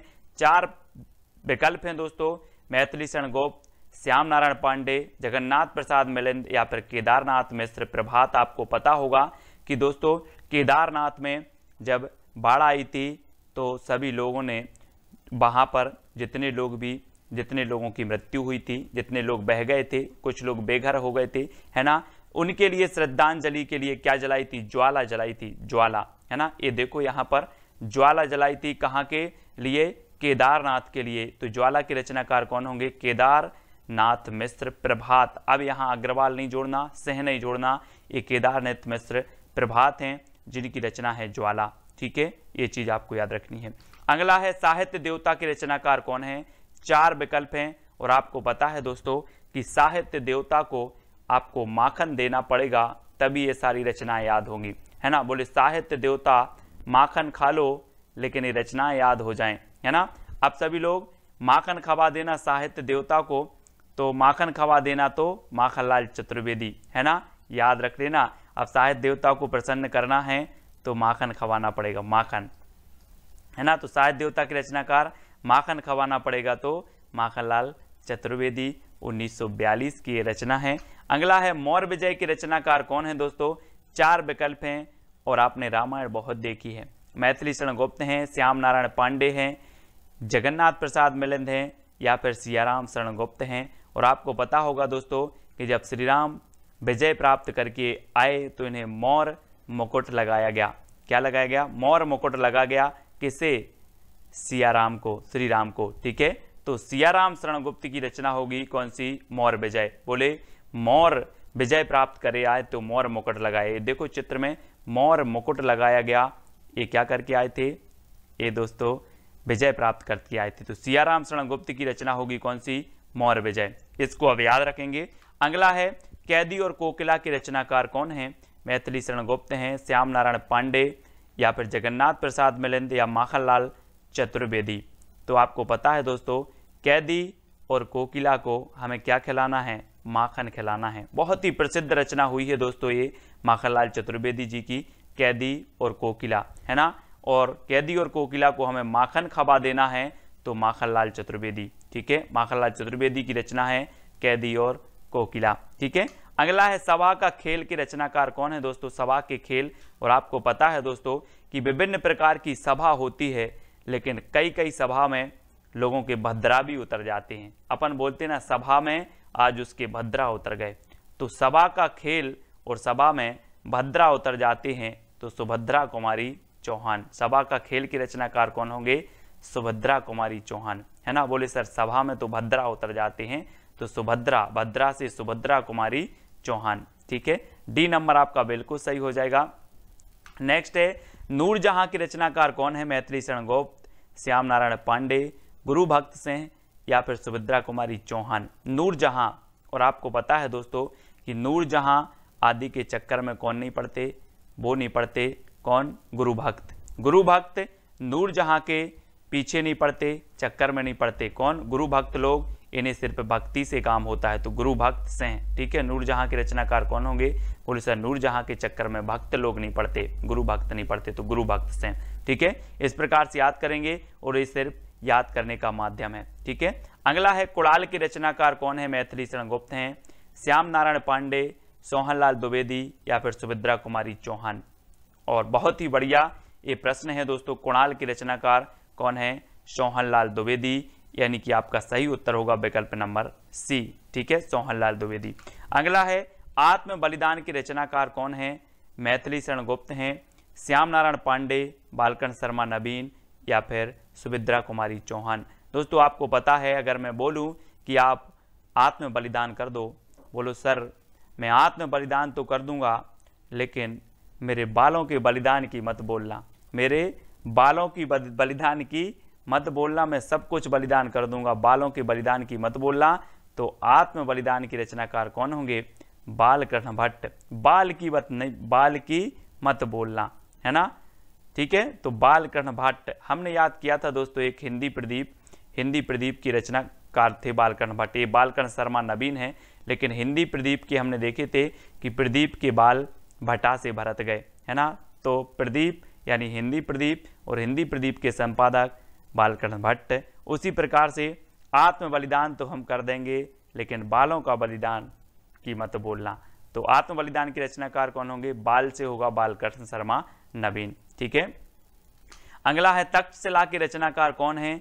4 विकल्प हैं। और दोस्तों आपको पता होगा कि तक्षशिला विश्वविद्यालय बना था, है ना। और जो तक्षशिला है ये बौद्ध शिक्षा, बौद्ध धर्म से संबंधित था, यहाँ का जो क्षेत्र था, ठीक है। और तक्षशिला का क्या हुआ था? भारत में उदय हुआ था। तक्षशिला का भारत में उदय हुआ था। तो तक्षशिला के रचनाकार कौन होंगे? कौन होंगे? तक्षशिला का उदय यानी कि उदय शंकर भट्ट, ठीक है। उदय शंकर भट्ट, अमृत और विष इनकी एक रचना हमने पढ़ी थी, है ना। अमृत और विष अमृतलाल नागर की भी है, अमृत और विष उदय शंकर भट्ट की भी है ना। तक्षशिला का उदय, ये उदय शंकर भट्ट की रचना है तक्षशिला। अब कैसे याद रखोगे? बोले सर तक्षशिला का उदय, तक्षशिला से तक्षशिला रचना, उदय से उदय शंकर भट्ट इसके रचनाकार। अमीर इरादे गरीब इरादे की रचनाकार कौन है? दोस्तों आपको बताना है, और बहुत ही बढ़िया रचना है। तो आपको पता है कि चाहे अमीर हो चाहे गरीब हो, सबके इरादे माखन खाने के रहते हैं। बोले आज माखन मिल जाता। अमीर हो या गरीब हो, सबके इरादे काय के रहते हैं? माखन खाने के रहते हैं। तो गरीब में अमीर इरादे और गरीब इरादे के रचनाकार कौन है? माखनलाल चतुर्वेदी, यानी कि डी नंबर आपका बिल्कुल सही हो जाएगा, ठीक है। अगला है झांसी की रानी कविता के रचनाकार कौन है? 4 विकल्प है, मैथिली शरण गोप, श्याम नारायण पांडे, बालकृष्ण शर्मा नवीन या फिर सुभद्रा कुमारी चौहान। और दोस्तों आपको पता है कि झांसी की रानी लक्ष्मीबाई ने सबके भद्रा उतार दिए थे। क्या उतार दिए थे? भद्रा। और हम पढ़ते आए हैं कि खूब लड़ी मर्दानी वह तो झांसी वाली रानी थी, है ना, पढ़ा है आप लोगों ने। तो झांसी की रानी कविता, झांसी की रानी ने भद्रा उतार दिए थे, तो सुभद्रा कुमारी चौहान, ठीक है। अगला हिमकिरीटनी हिमतरंगिणी की रचनाकार कौन है? दोस्तों आपको पता है हिमतरंगिणी के लिए साहित्य अकादमी पुरस्कार मिला 1955 में, है ना, सबसे पहले। और ये रचना किसकी है? और आपको पता है दोस्तों हिम जैसे जम जाता है क्या? माखन। माखन भी हिम जैसे जम जाता है। तो याद रख लेना क्या जम जाता है? माखन। काय के जैसे? हिम जैसे। तो हिमतरंगिणी और हिमकरटनी माखन जैसे जम जाते हैं, तो माखनलाल चतुर्वेदी, यानी कि डी नंबर आपका बिल्कुल सही होगा। और 1942 की रचना, 1949 की और 1955 में इसे साहित्य अकादमी पुरस्कार मिला हेमतरंगिणी के लिए, सबसे पहले हिंदी में, ठीक है। अगला है पाथेय के रचनाकार कौन है? 4 विकल्प हैं दोस्तों।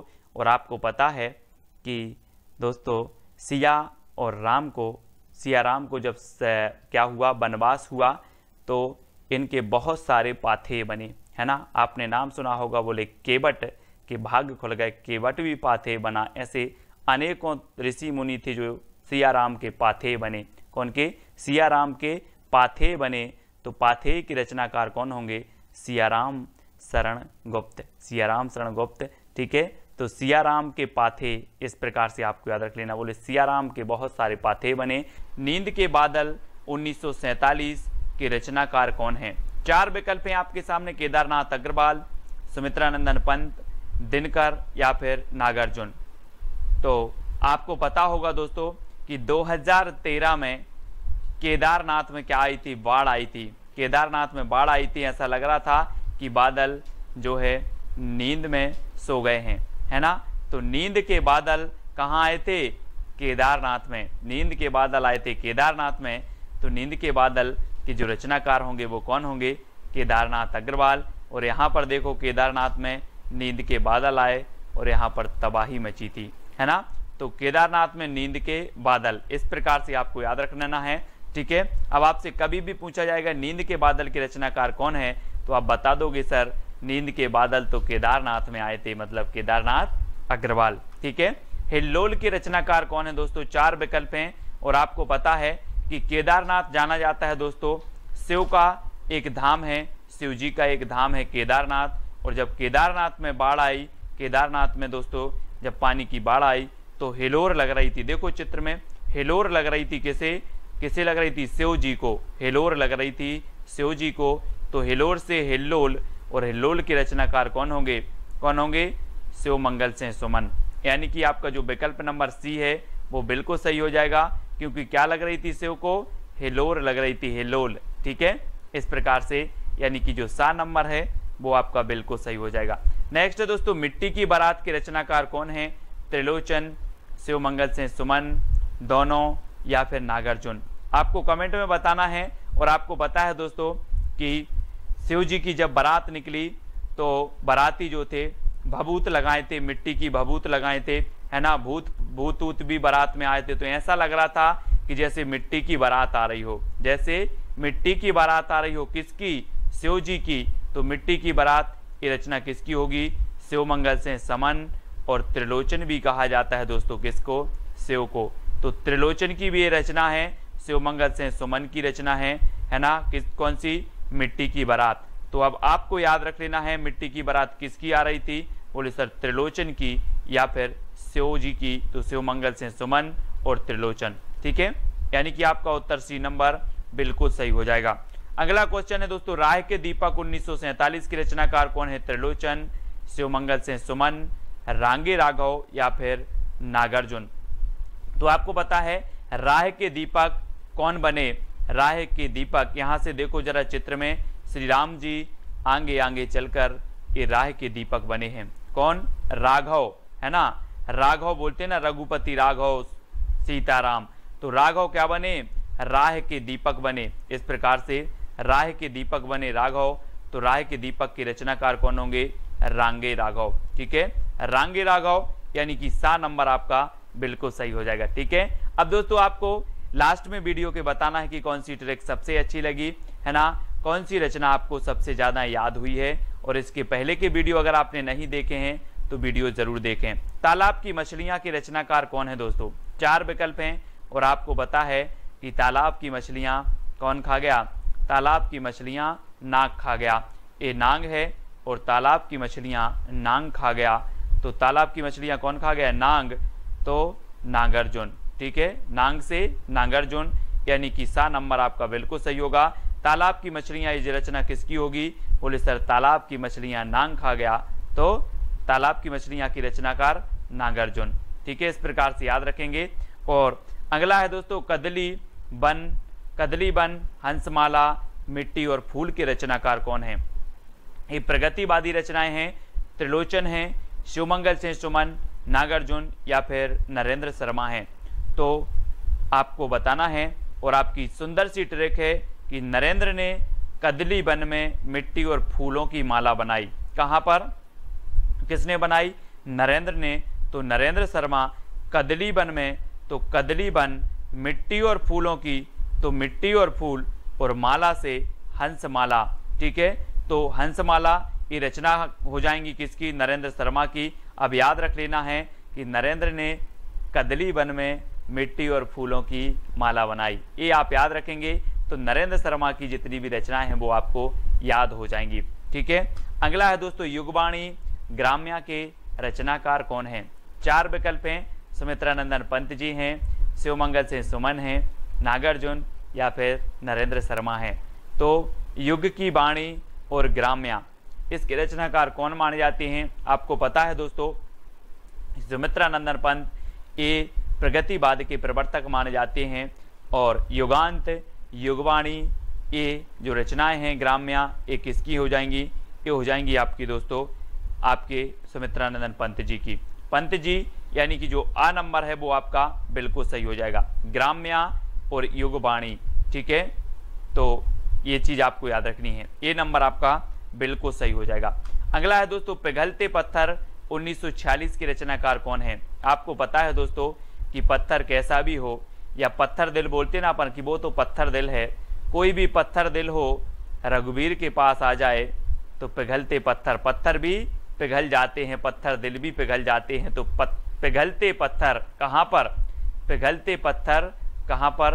रांगे राघव के पास, राघव के दरबार में पिघलते पत्थर तो रांगे राघव की रचना है 1946 की ये रचना है। और पिघलते पत्थर कहाँ पर, राघव के दरबार में, है ना। तो रांगे राघव यानी सा नंबर आपका बिल्कुल सही हो जाएगा। अब कभी भी आपसे रचना पूछी जाएगी, बोले सर पिघलते पत्थर, तो पिघलते पत्थर भी पिघल जाते हैं कहाँ पर, रांगे या फिर राघव के दरबार में। ठीक है, अगला है युगधारा 1953 सतरंगे पंखों वाली की रचनाकार कौन है, सुमित्रानंदन पंत जी, शिवमंगल सिंह सुमन, रांगे राघव या फिर नागार्जुन। और आपको पता है दोस्तों कि युगधारा और सतरंगे पंखे वाली, तो आपको कैसे याद रख लेना है, एक ट्रिक है कि नागार्जुन की युगधारा सतरंगे पंखे वाली है, नागार्जुन की युगधारा सतरंगे पंखे वाली है। ठीक है, अभी हमने पढ़ा कि तालाब की मछलियां नाग खा गया, अब नागार्जुन की युगधारा सतरंगे पंखों वाली है, तो युगधारा और सतरंगे पंखों वाली है, ये भी आपकी नागार्जुन की ही होगी। ठीक है, तो नागार्जुन यानी कि जो डी नंबर है वो आपका बिल्कुल सही हो जाएगा। अगला है प्रलय और सृजन की रचनाकार कौन है दोस्तों, सुमित्रानंदन पंत हैं, शिवमंगल सिंह सुमन, रांगे राघव या फिर नागार्जुन। आपको पता है कि शिव जी के पास प्रलय भी पलते हैं और सृजन भी, है ना। प्रलय और सृजन सभी पलते हैं कहाँ पर, शिव जी के पास, तो शिव जी के पास पलते हैं तो शिवमंगल सिंह सुमन। बोले प्रलय और सृजन किसकी है, तो आप बता दोगे कि सर ने बताया था कि प्रलय और सृजन तो शिवमंगल जी के पास पलते हैं, है ना, शिव के पास पलते हैं, तो शिवमंगल सिंह सुमन, ये चीज़ आपको याद रखनी है। ठीक है, अभी हमने किया था मिट्टी की बारात त्रिलोचन और शिवमंगल सिंह सुमन की, है ना, अलग अलग रचनाएं इनकी एक ही नाम से है। ठीक है, और ये प्रलय और सृजन 1944 की रचना, ये शिवमंगल सिंह सुमन की है। ठीक है, अगला है ऋतु संहार रंग रूप के रचनाकार कौन है, सुमित्रानंदन पंत जी हैं, शिवमंगल सिंह सुमन, रामविलास शर्मा या फिर नागार्जुन। ऋतु संहार और रंग रूप के रचनाकार कौन हैं, आपको याद रख लेना है। एक छोटा सा कोड है दोस्तों कि ऋतु का रंग रूप रामविलास जैसा है, ऋतु का रंग रूप कैसा है, रामविलास जैसा है, तो ऋतु से आपका बनेगा दोस्तों ऋतु संहार, और रंग रूप से रंग रूप, और किसके जैसा है, रामविलास, तो रचनाकार कौन होंगे, रामविलास शर्मा, यानी कि जो सी नंबर है वो आपका बिल्कुल सही हो जाएगा। अब आपसे कभी भी पूछा जाएगा ऋतु संहार किसकी रचना है, तो आप बोलोगे कि ऋतु का रंग रूप रामविलास शर्मा जैसा है ना, या रामविलास जैसा है, तो ऋतु का रंग रूप तो ऋतु संहार, रंग रूप से रंग रूप, रामविलास से रामविलास शर्मा। ठीक है, अगला है जिजीविषा संतरण और संकल्प के रचनाकार कौन है दोस्तों, ये प्रगतिवादी रचना है। जिजीविषा यानी कि जीने की इच्छा, संतरण संकल्प, इनकी रचनाकार कौन है, पंत जी, शिवमंगल सिंह सुमन, महेंद्र भटनागर या फिर नागार्जुन। और आपका बिल्कुल सही आंसर है दोस्तों, यहाँ पर ट्रिक याद रखना है कि महेंद्र ने संत बनकर जिजीविषा का संकल्प लिया, संत बनकर जिजीविषा यानी कि जीने का संकल्प लिया। तो किसने लिया, महेंद्र भटनागर ने, इसलिए जिजीविषा, संतरण और संकल्प, ये तीनों ही रचनाएं किसकी हैं, महेंद्र भटनागर की हैं। और महेंद्र ने संत बनकर जिजीविषा का संकल्प लिया, ये आपकी ट्रिक हो जाएगी। ठीक है, और दोस्तों ये सारे नोट्स आपको ज्वाइन मेंबर यानी कि ज्वाइन ग्रुप में मिलेंगे। ठीक है, तो आप ज्वाइन मेंबर अवश्य बने चैनल के।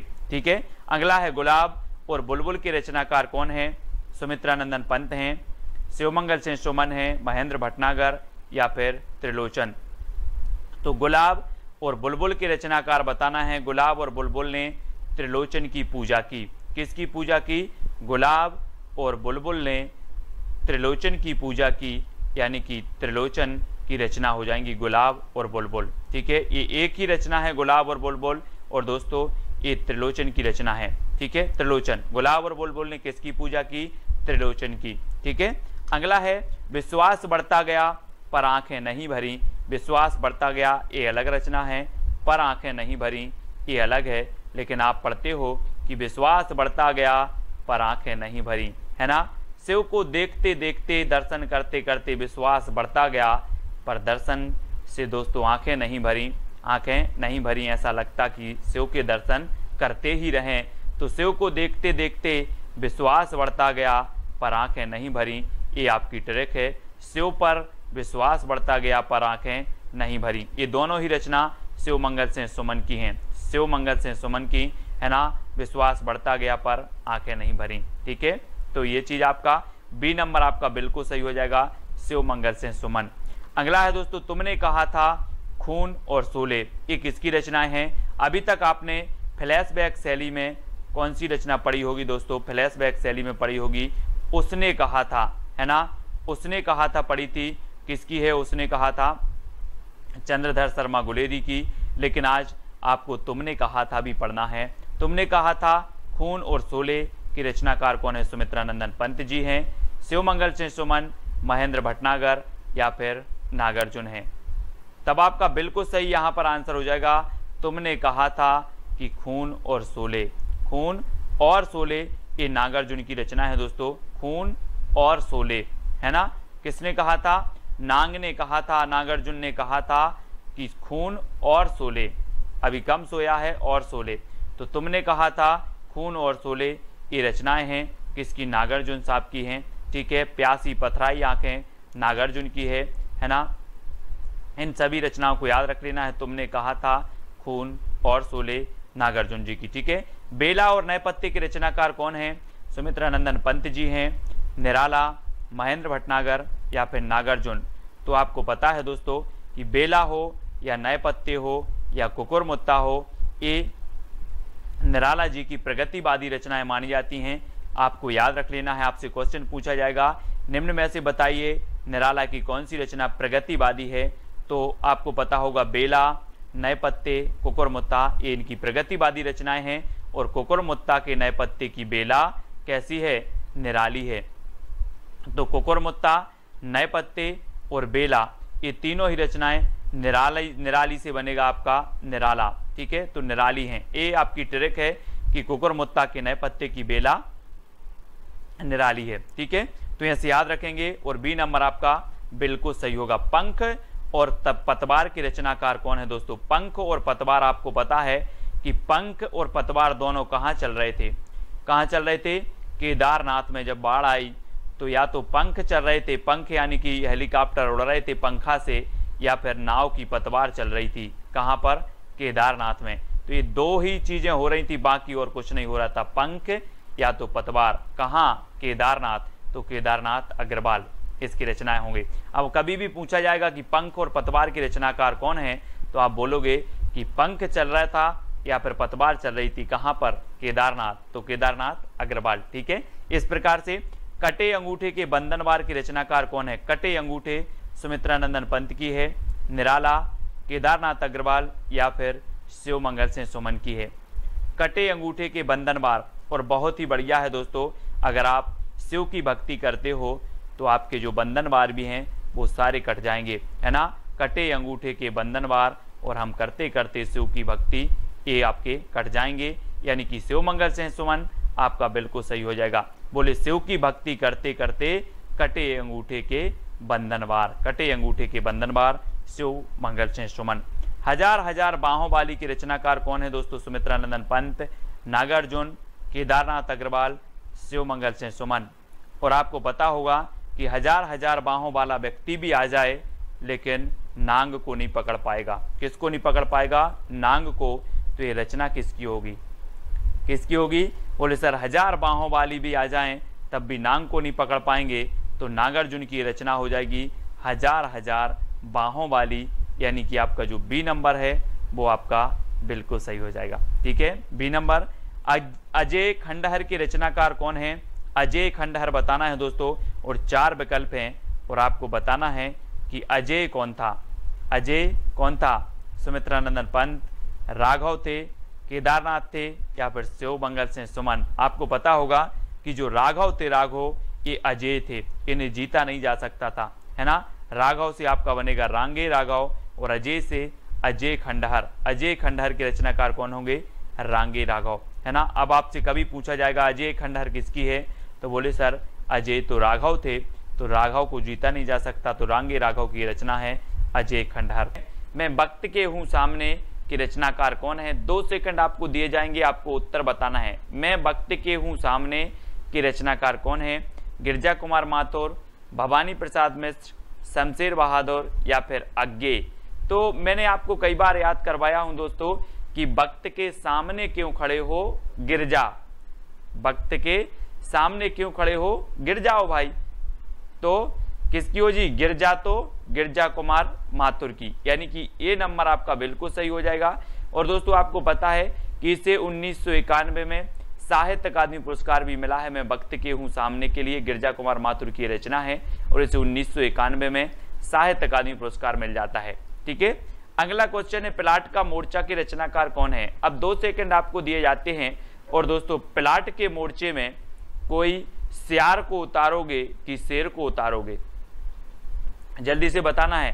प्लाट के, बोले सर बेटा प्लाट के मोर्चे में मैं सियार को नहीं शेर को उतारूंगा, यानी कि प्लाट का मोर्चा शमशेर बहादुर, किसकी होगी रचना, शमशेर बहादुर का। अब याद रखना है आपको, प्लाट के मोर्चे में सियार को नहीं शेर को उतारना है, तो शमशेर बहादुर यानी सा नंबर आपका बिल्कुल सही हो जाएगा। ठीक है, अगला है दोस्तों गीत फरोश के रचनाकार कौन है। गीत फरोश 4 विकल्प है, 2 सेकंड आपको दिए जाते हैं। दोस्तों हमें किसके गीत गाना है, हमें गीत गाना है भवानी के। किसके गीत गाना है, भवानी के गीत गाना है। तो गीत फरोश रचना के रचनाकार कौन होंगे, कौन होंगे, भवानी प्रसाद मिश्र, यानी कि आपका जो विकल्प नंबर बी है वो बिल्कुल सही हो जाएगा। बी नंबर 1956 की रचना मानी जाती है।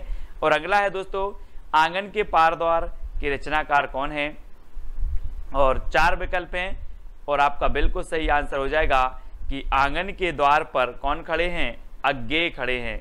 आंगन के द्वार पर अज्ञेय खड़े हैं और ये रचना अज्ञेय की है, ये भी आपको याद रखनी है। ठीक है, चांद का मोह टेढ़ा के रचनाकार कौन है दोस्तों। 4 विकल्प हैं। मैं आपको बता दूं कि अगर व्यक्ति की मुक्ति हो जाए तो उसका जो मोह होता है वो सीधा नहीं रहता, ऐसा हो जाता टेढ़ा। चांद का मोह टेढ़ा, मुक्ति मिल गई तो चांद का मोह टेढ़ा हो जाता है। तो चांद का मोह टेढ़ा, ये रचना किसकी होगी, मुक्ति बोध, यानी कि आपका जो सा नंबर है वो बिल्कुल सही हो जाएगा। ठीक है, अगला है ठंडा लोहा के रचनाकार कौन है। ठंडा लोहा, दोस्तों आपको पता है कि लोहा कितना भी गर्म हो, है ना, कितना भी गर्म हो, धर्म के पास आते ही ठंडा हो जाता है ना। लोहा कितना भी गर्म हो, धर्म के पास आते ही क्या हो जाता है, ठंडा हो जाता है लोहा। तो उत्तर आपका सही क्या होगा, धर्मवीर भारती। ये ठंडा लोहा रचना है धर्मवीर भारती, यानी बी नंबर आपका बिल्कुल सही हो जाएगा। ठीक है, काठ की घंटियां के रचनाकार कौन है दोस्तों। काठ की घंटियां, अब 4 विकल्प हैं, गिरजा कुमार माथुर, धर्मवीर भारती, सर्वेश्वर बहादुर, सर्वेश्वर दयाल सक्सेना या फिर अज्ञेय। अब एक चीज बताना, काठ की घंटियां यानी कि बहुवचन में शब्द है, घंटियां यानी बहुत सी घंटियां। अब काठ की घंटियां हैं दोस्तों, तो इनका हमें क्या करना पड़ेगा, सर्वे करना पड़ेगा कि कितनी घंटियां हैं। सर्वे करोगे कि ऐसे ही बता दो कि 5 हैं कि 10 है, पहले काठ की घंटियां का हमें सर्वे करना है। तो काठ की घंटियां के रचनाकार कौन होंगे, सर्वेश्वर दयाल सक्सेना। ठीक है, कुआनो नदी भी इनकी रचना है। ठीक है, ये भी आपको याद रख लेनी है। काठ की घंटियां, जंगल का दर्द भी इन्हीं की रचना है। ठीक है, खूंटियों पर टंगे लोग भी इन्हीं की रचना है, इनको याद रख लेना है। सिर्फ सर्वे आपको याद करना, सर्वे, काठ की घंटियों का सर्वे करना है। बुनी हुई रस्सी के रचनाकार कौन है दोस्तों। आपको पता है दोस्तों, जब आप जाते हो कहाँ, भवानी के मंदिर में जाते हो, भवानी के मंदिर में, तो वहां पर इस प्रकार से आपको एक बुनी हुई रस्सी मिलती है ना, हाथ में बांधने के लिए पचरंगा धागा है। बुनी हुई रस्सी आपको भवानी के दरबार में मिलती है। कहाँ मिलती है, भवानी के दरबार में। बोले सर भवानी के दरबार में तो बुनी हुई रस्सी मिलती है, तो ये बुनी हुई रस्सी के रचनाकार कौन होंगे, भवानी प्रसाद मिश्र, यानी डी नंबर आपका बिल्कुल सही हो जाएगा। ठीक है, अगली है दोस्तों महावृक्ष के नीचे 1977 के रचनाकार कौन है। गिरजा कुमार माथुर, धर्मवीर भारती, अज्ञेय या फिर भवानी प्रसाद मिश्र। महावृक्ष के नीचे, है ना, हम बोलते नहीं है कि वहां वृक्ष के नीचे कौन सोया है, आप बोलोगे अज्ञेय, पता नहीं। वहां वृक्ष के नीचे, महावृक्ष के नीचे या फिर वहां वृक्ष के नीचे कौन सोया है, अज्ञेय, पता नहीं। अज्ञेय, तो ये अज्ञेय की रचना है, महावृक्ष के नीचे अज्ञेय। ठीक है, सा नंबर आपका बिल्कुल सही हो जाएगा। अगला है सपना अभी भी के रचनाकार कौन है। 2 सेकंड आपको दिए जाते हैं दोस्तों। सपना अभी भी है काय का, धर्म करने का। सपना अभी भी है धर्म करने का, तो धर्मवीर भारती, यानी उत्तर आपका सही क्या हो जाएगा, विकल्प नंबर बी। ठीक है, आपने पढ़ा होगा दोस्तों, गुनाहों का देवता, सपना अभी भी है, ठंडा लोहा, ये सारी रचनाएं धर्मवीर भारती की हैं, जिनको हमने ट्रिक से कई बार याद करवाया है। खूंटियों पर टंगे लोग, अब दोस्तों एक चीज बताना कि खूंटियों पर टंगे लोगों का हमें क्या करना पड़ेगा, सर्वे करना पड़ेगा, तब हमें पता चलेगा कि खूंटियों पर कितने लोग टंगे हैं। तो खूंटियों पर टंगे लोग का क्या करना है, सर्वे। तो सर्वेश्वर दयाल सक्सेना की ये क्या हो जाएगी, रचना हो जाएगी। ठीक है, अगला है शिलापंख चमकीली के रचनाकार कौन है। दोस्तों एक पक्षी था, उसने बोला कि मेरे जो शिलापंख थे वो बहुत चमकीले थे, अब क्या हो गए हैं, गिर गए हैं, है ना। आपने जटायु का नाम सुना होगा, बोले मेरे पंख शिला चमकीले थे, अब गिर गए हैं, गिर गए, है ना। तो शिलापंख चमकीले ये किसकी रचना होगी, गिरजा कुमार माथुर। गिरजा कुमार माथुर यानी कि ए नंबर आपका बिल्कुल सही हो जाएगा। ठीक है, अगला है कामायनी एक पुनर्विचार की रचनाकार कौन है। दोस्तों आपको पता है कि कामायनी एक पुनर्विचार, और बहुत सारे लोग मुक्ति के लिए कहते हैं, मुक्ति मिल जाए भगवान, एक बार पुनर्विचार कर लो, है ना। कामायनी पुनर्विचार, कामायनी एक पुनर्विचार, काय के लिए, मुक्ति के लिए एक पुनर्विचार, तो मुक्ति बोध की रचना हो जाएगी कामायनी एक पुनर्विचार। चांद का मोह टेढ़ा भी इन्हीं की रचना है, ये आपको याद रखनी है। अगला है दोस्तों दोआब की रचनाकार कौन है। दोआब, चार विकल्प हैं, और दोआब के जो रचनाकार होंगे वो कौन हो जाएंगे, वो हो जाएंगे शमशेर बहादुर। शमशेर बहादुर यानी सा नंबर, है ना। दोआब भी इन्हीं की रचना है, प्लाट का मोर्चा भी इन्हीं की रचना है, और शमशेर बहादुर को दोस्तों कवियों का कवि कहा जाता था। आपसे क्वेश्चन बनता है कवियों का कवि किसे कहा जाता था, तो आप बता देना, शमशेर बहादुर को। ठीक है, खुशबू के शिलालेख के रचनाकार कौन है दोस्तों। खुशबू के शिलालेख, है ना, किसने देखे, भवानी ने देखे। खुशबू के शिलालेख भवानी ने देखे, तो खुशबू के शिलालेख के रचनाकार कौन होंगे, कौन हो जाएंगे, भवानी प्रसाद मिश्र। ठीक है, खुशबू के शिलालेख किसने देखे, भवानी ने, तो भवानी प्रसाद मिश्र खुशबू के शिलालेख। ठीक है, अगली रचना है दोस्तों भग्नदूत के रचनाकार कौन है। भग्नदूत, अगर मैं आपसे पूछूं कि कितने दूत भग गए, भग्न दूत, भग्न दूत यानी कि भगन तो भग गए, दूत भग गए, है ना। तो कितने दूत भग गए, तो आप बोलोगे सर अग्गे पता नहीं कितने दूत भग गए, है ना। तो ये, है ना, ये हो जाएगी अग्गे की रचना भग्नदूत। ठीक है, अगला है भूरी भूरी खाक धूल की रचनाकार कौन है। दोस्तों आपको पता है कि जब व्यक्ति को मुक्ति मिल जाए तो उसकी ये जो भूरी भूरी भूरा भूरा शरीर है, ये सब खाक धूल में मिल जाता है। भूरा भूरा शरीर खाक धूल में मिल जाता है, जब मुक्ति मिल जाए तो ये भूरी भूरी खाक धूल रचना के रचनाकार कौन होंगे, कौन हो जाएंगे, मुक्ति, क्योंकि मुक्ति मिल जाए तो भूरी भूरी खाक धूल, है ना। अगला है दोस्तों धूप के धान की रचनाकार कौन है। और धूप के धान आपको पता है दोस्तों, आप अगर गांव में रहते हैं तो धान अगर अच्छी बारिश हो जाए और मिट्टी बहुत ऐसी हो जाती, बहुत पानी हो जाता है मिट्टी में, तो धान गिर जाती है। धान क्या हो जाती है, गिर जाती है। तो धूप के धान, धान बोले सर गिर जाती है, तो गिरजा कुमार माथुर। गिरजा कुमार माथुर यानी कि ए नंबर आपका बिल्कुल सही होगा।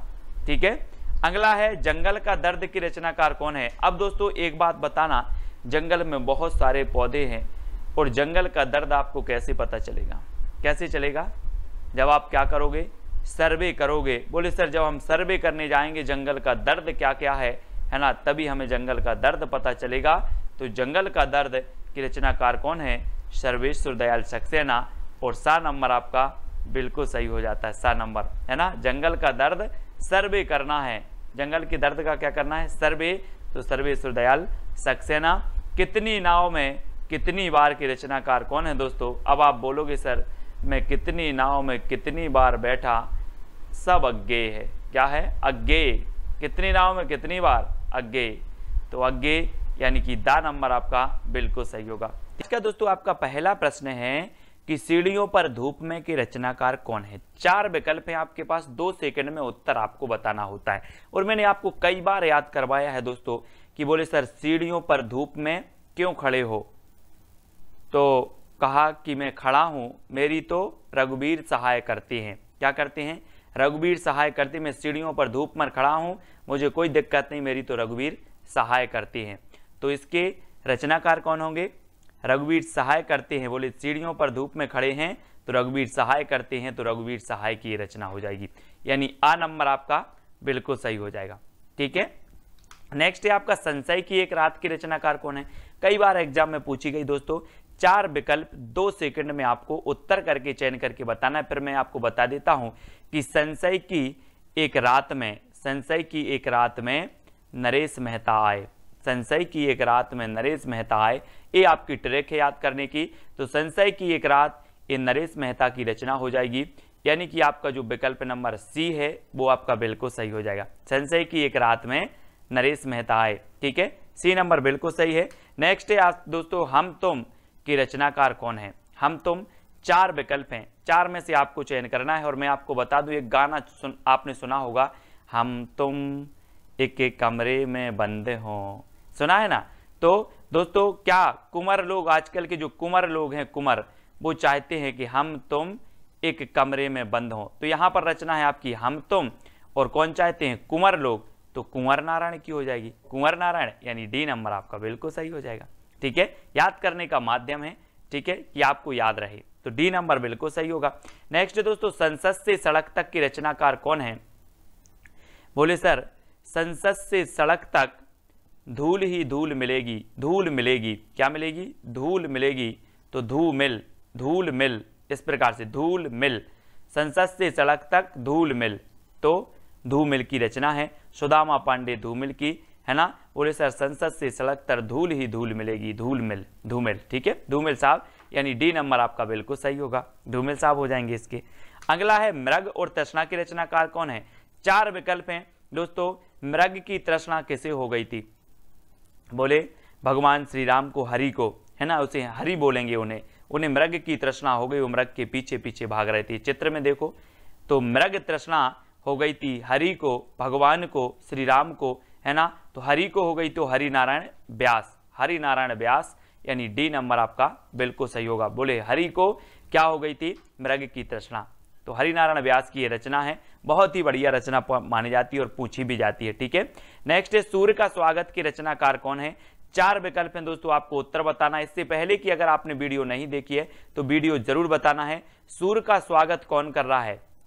रघुवीर सहाय, दुष्यंत कुमार, सुदामा पांडे धूमिल। ये दुष्यंत कुमार 2 जगह है, तो आप 2 में से एक कोई भी उत्तर बता देंगे कि सर सूर्य का स्वागत दुष्यंत कुमार करेंगे। कौन करेंगे सूर्य का स्वागत? दुष्यंत कुमार। ठीक है दोस्तों, जो भी साथी ज्वाइन मेंबर बनना चाहते हैं चैनल के, वो ज्वाइन मेंबर बन सकते हैं और ज्वाइन व्हाट्सएप ग्रुप में जुड़ सकते हैं। ठीक है, वहां पर आपको पीडीएफ आदि स्टडी मटेरियल प्रेषित किया जाता है। आपका कमेंट जो है सबसे ज्यादा हाईलाइट होते हैं, आपको तिरंगा इमोजी भी दिया जाता है। ठीक है, तो सूर्य का स्वागत दुष्यंत कुमार की रचना हो जाएगी।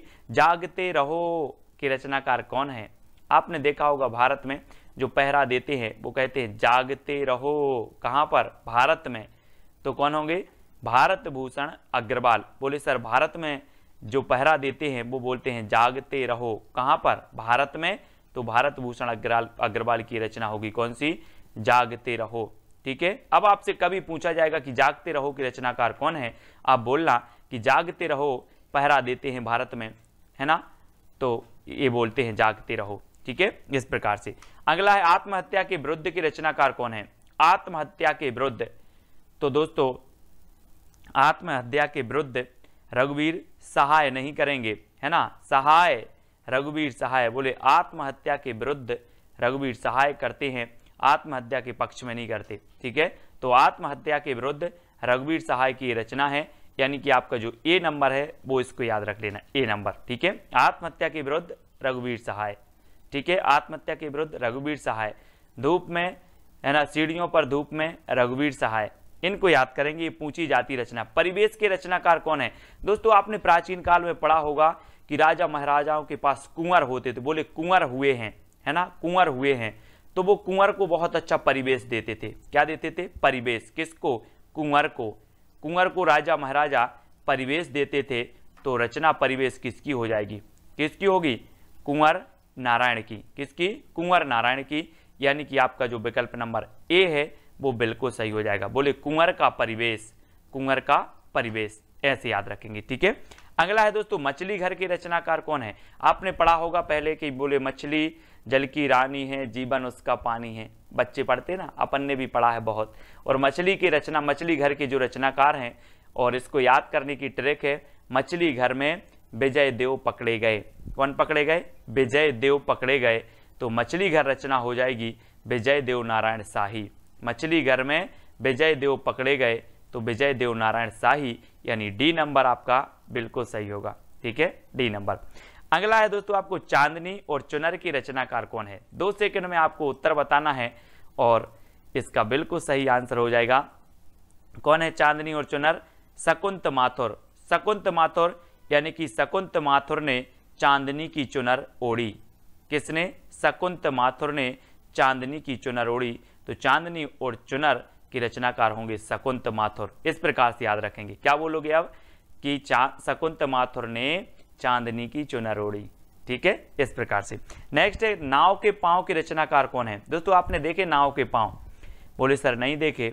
तो ये किसने काट दिए? जगदीश ने। कोई जगदीश नाम का लड़का है, उसने नाव के पांव काट दिए।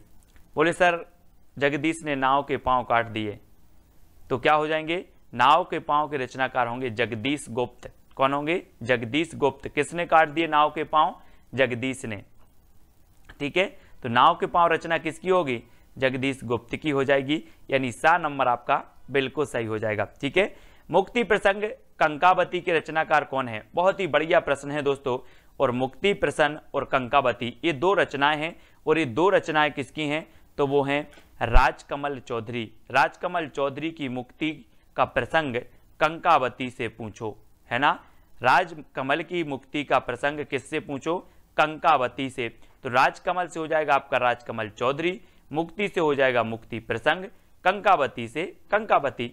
तो राजकमल की मुक्ति का जो प्रसंग है वो किससे पूछो? कंकावती से पूछो। मुक्ति का प्रसंग कंकावती से पूछो। किसकी? राजकमल की। ठीक है, तो राजकमल चौधरी। अगला है दोस्तों बांसुरी जल गई की रचनाकार कौन है। बांसुरी जल गई और जलकर क्या हो जाएगी? धूल में मिल गई। बांसुरी जल गई और धूल में मिल गई, तो कौन होंगे रचनाकार? धूल में मिल गई तो धूमिल, है ना। धूमें मिल, बांसुरी जल गई धूल में मिल गई, तो धूमिल। याद रख लेना इस प्रकार से। बोले सर बांसुरी जल गई धूल में मिल गई, यानी कि धूमिल, पांडे धूमिल। ठीक है, संसद से सड़क तक धूमिल ही धू धू ही मिलेगी, धूमिल। संसद से सड़क तक धूमिल, बांसुरी जल गई धू में मिल गई, है ना, तो धूमिल। इस प्रकार से। अगला देखो अनुपस्थित लोग के रचनाकार कौन है। अनुपस्थित लोग, आपको पता है दोस्तों भारत के लोग बहुत अनुपस्थित होते हैं। आज के वीडियो में भी बहुत सारे लोग भारत के जो है अपने वो सब अनुपस्थित हैं, है ना। तो अनुपस्थित लोग कहाँ के होते हैं? भारत के वो होते हैं सर। तो भारत भूषण अग्रवाल, भारत भूषण अग्रवाल, है ना, क्योंकि भारत के लोग क्या होते हैं? अनुपस्थित होते हैं। तो भारत से भारत भूषण अग्रवाल की रचना हो जाएगी अनुपस्थित लोग। ठीक है, अगला है दोस्तों उठे बादल झुके बादल। उठे बादल और झुके बादल का हमें क्या नापना है? व्यास। उठे बादल और झुके बादल का व्यास नापना है, तो इसके रचनाकार कौन होंगे? हरि नारायण व्यास। अब मैं आपसे कहूंगा कि उठे बादल और झुके बादल का व्यास नाप कराओ, तो आप व्यास नाप कराओगे। बोले सर हरि नारायण व्यास, उठे बादल झुके बादल। ठीक है, इस प्रकार से। और उत्तर आपका हो जाएगा विकल्प नंबर सी, और सा नंबर आपका बिल्कुल सही होगा। ठीक है, अगला है कुआनो नदी की रचनाकार कौन है। कुंवर नारायण, दुष्यंत कुमार, सर्वेश्वर दयाल सक्सेना या फिर भारत भूषण अग्रवाल। कुआनो नदी, कुआं और नदी का क्या करके आओ? सर्वे करके आओ। मैंने कहा कि अपने क्षेत्र में अपने राज्य में कितने कुआं हैं, कितनी नदी हैं, सर्वे करके आओ। तो कुआनो नदी किसकी हो जाएगी? सर्वे करके आओ। तो सर्वेश्वर दयाल सक्सेना। काठ की घंटियां, है ना, खूंटियों पर टंगे लोग, जंगल का दर्द और कुआनो नदी, ये पूछी जाती हमेशा। इनको याद रख लेना है। तो है ना, कौन कौन सा? जंगल का दर्द, काठ की घंटियां, ठीक है, और एक और है दोस्तों खूंटियों पर टंगे लोग। ये रचनाएं हमेशा आती हैं सर्वेश्वर दयाल सक्सेना की। बकरी भी इन्हीं की है दोस्तों, एक बकरी रचना है, बकरी। ठीक है, माया दर्पण के रचनाकार कौन है? कुंवर नारायण, दुष्यंत कुमार, श्रीकांत वर्मा या फिर भारत भूषण अग्रवाल। माया दर्पण, है ना, बोले सर माया के दर्पण में श्रीकांत वर्मा बन गए, है ना, माया के दर्पण में श्रीकांत वर्मा बन गए, याद रख लेना है आप। माया के दर्पण में श्रीकांत वर्मा बन गए, वर्मा बन गए, तो श्रीकांत वर्मा की रचना हो जाएगी कौन सी, माया दर्पण। माया के दर्पण में श्रीकांत वर्मा बन गए, ठीक है, इस प्रकार से। अगला है मिट्टी की बारात के रचनाकार कौन है। दोस्तों यहां पर जो विकल्प दिए हैं इन विकल्प के अनुसार बताना है, नहीं तो अमृतलाल लांगर की भी रचना मिट्टी की बारात, शिवमंगल से सुमन की रचना भी मिट्टी की बारात है। और मिट्टी की बारात किसकी है, त्रिलोचन, त्रिलोचन की है। और त्रिलोचन आपको पता है शंकर जी को त्रिनेत्र कहा जाता है, त्रिनेत्र, जिनके 3 लोचन हैं उन्हें त्रिनेत्र भी कहा जाता है। और शिव भी आता है, शिव, तो शिव से शिवमंगल से सुमन की है मिट्टी की बारात, और यहाँ पर त्रिलोचन आ रहा है तो त्रिलोचन की भी मिट्टी की बारात है, इसको याद रख लेंगे, यानी कि आपका सा नंबर बिल्कुल सही हो जाएगा, ठीक है। अब अगला दोस्तों, बोलने दो चीड़ को, बोलने दो चीड़ को, ये कौन बोलेगा, कौन बोलेगा, कोई भिखारी बोलेगा कि राजा बोलेगा, है ना। राजा कुर्सी पर बैठता है ऊंचे और बोलता है कि बोलने दो चीड़ को, बोलने दो चीड़ को, तो बोलने दो चीड़ को बोला है नरेश, कौन बोला है, नरेश बोल रहा है, तो नरेश मेहता, है ना, कोई नरेश है और वो बोल रहा है कुर्सी पर, ऊंची कुर्सी पर बैठा है, बोल रहा है बोलने दो चीड़ को, नरेश मेहता, बोलने दो चीड़ को, नरेश मेहता, और सा नंबर आपका बिल्कुल सही हो जाएगा। नेक्स्ट है एक पतंग अनंत में की रचनाकार कौन है, एक पतंग अनंत में। और दोस्तों आपको पता है कि जो वाजपेयी जी, अटल बिहारी वाजपेयी जी थे, वो भी एक कैसे थे, एक पतंग थे, है ना, पूरे भारत में उनका क्या था, वर्चस्व था, पूरे विश्व में था, ठीक है। और इन्होंने संयुक्त राष्ट्र में सबसे पहले क्या, हिंदी में भाषण भी दिया था। तो एक पतंग थे वाजपेयी जी जो कहाँ चले गए, अनंत में चले गए, अनंत में, ठीक है। तो एक पतंग अनंत में कौन, वाजपेयी, यानी कि अशोक वाजपेयी, और सा नंबर आपका बिल्कुल सही होगा, अशोक वाजपेयी। ज्ञात से अज्ञात की ओर हम याद करते हैं, पढ़ते हैं, ठीक है। अब दोस्तों अगला जो आपको प्रश्न है जिसका उत्तर आपको बताना है, कागज के फूल किसकी रचना है, कुंवर नारायण की, दुष्यंत कुमार की, अशोक वाजपेयी या फिर भारत भूषण अग्रवाल की। ये 4 रचनाएं हैं, 4 विकल्प हैं, इनमें से आपको चयन करके बताना है कि ये रचना किसकी है। ये विकल्प दोस्तों आपको कमेंट में करना है। जितने भी साथी देख रहे हैं सभी को ये चैलेंज प्रश्न का उत्तर बताना बहुत अनिवार्य है, ठीक है। और दोस्तों आपको वीडियो को लाइक करना है और ज्वाइन मेंबर अवश्य बनना है, जो बन सकते हैं वो ज्वाइन मेंबर जरूर बने। वीडियो को लाइक करें और शेयर करें। और जो भी साथी अभी तक व्हाट्सएप ग्रुप से नहीं जुड़ पाए हैं वो 9098609291 इससे आपको जरूर जुड़ना है, ठीक है। और वीडियो को लाइक और शेयर अवश्य करना है। आज की वीडियो के लिए बस इतना ही। जय हिंद। दोस्तों बहुत सारे स्टूडेंट को ऐप डाउनलोड नहीं करते बन रहा है, या फिर कर भी लिया है तो कोर्स भी नहीं देख पा रहे हैं। तो मैं आज उनको बता दूं कि ये जो सेल्फ स्टडी क्लासेस इस प्रकार से जब आप प्ले स्टोर से करते हैं तो ये आपका वेल जो है आइकन उसमें लगा हुआ है ना। तो इस प्रकार से सेल्फ स्टडी क्लासेस आपको सर्च करना है और ऐसे आइकन में आपको ऐप मिलने वाला है, ठीक है। तो दोस्तों हम देखें कि प्ले स्टोर में आपको इस प्रकार से दिखेगा ये सेल्फ स्टडी क्लासेस, ठीक है। ये प्ले स्टोर में आपको सेल्फ स्टडी क्लासेस का ऐप दिखने वाला है, ठीक है। ये इमेज उसमें डली है, ये आइकन, ये लोगो उसमें डला है, ठीक है। अब दोस्तों इसको इंस्टॉल करना है, यहां से आप इंस्टॉल करेंगे, ठीक है। अब इंस्टॉल करेंगे तो वहां पर आपको नंबर मांगेगा, जीमेल नंबर मांगेगा, तो आपको ओटीपी आएगा, तो आप रजिस्टर करके आगे बढ़ेंगे।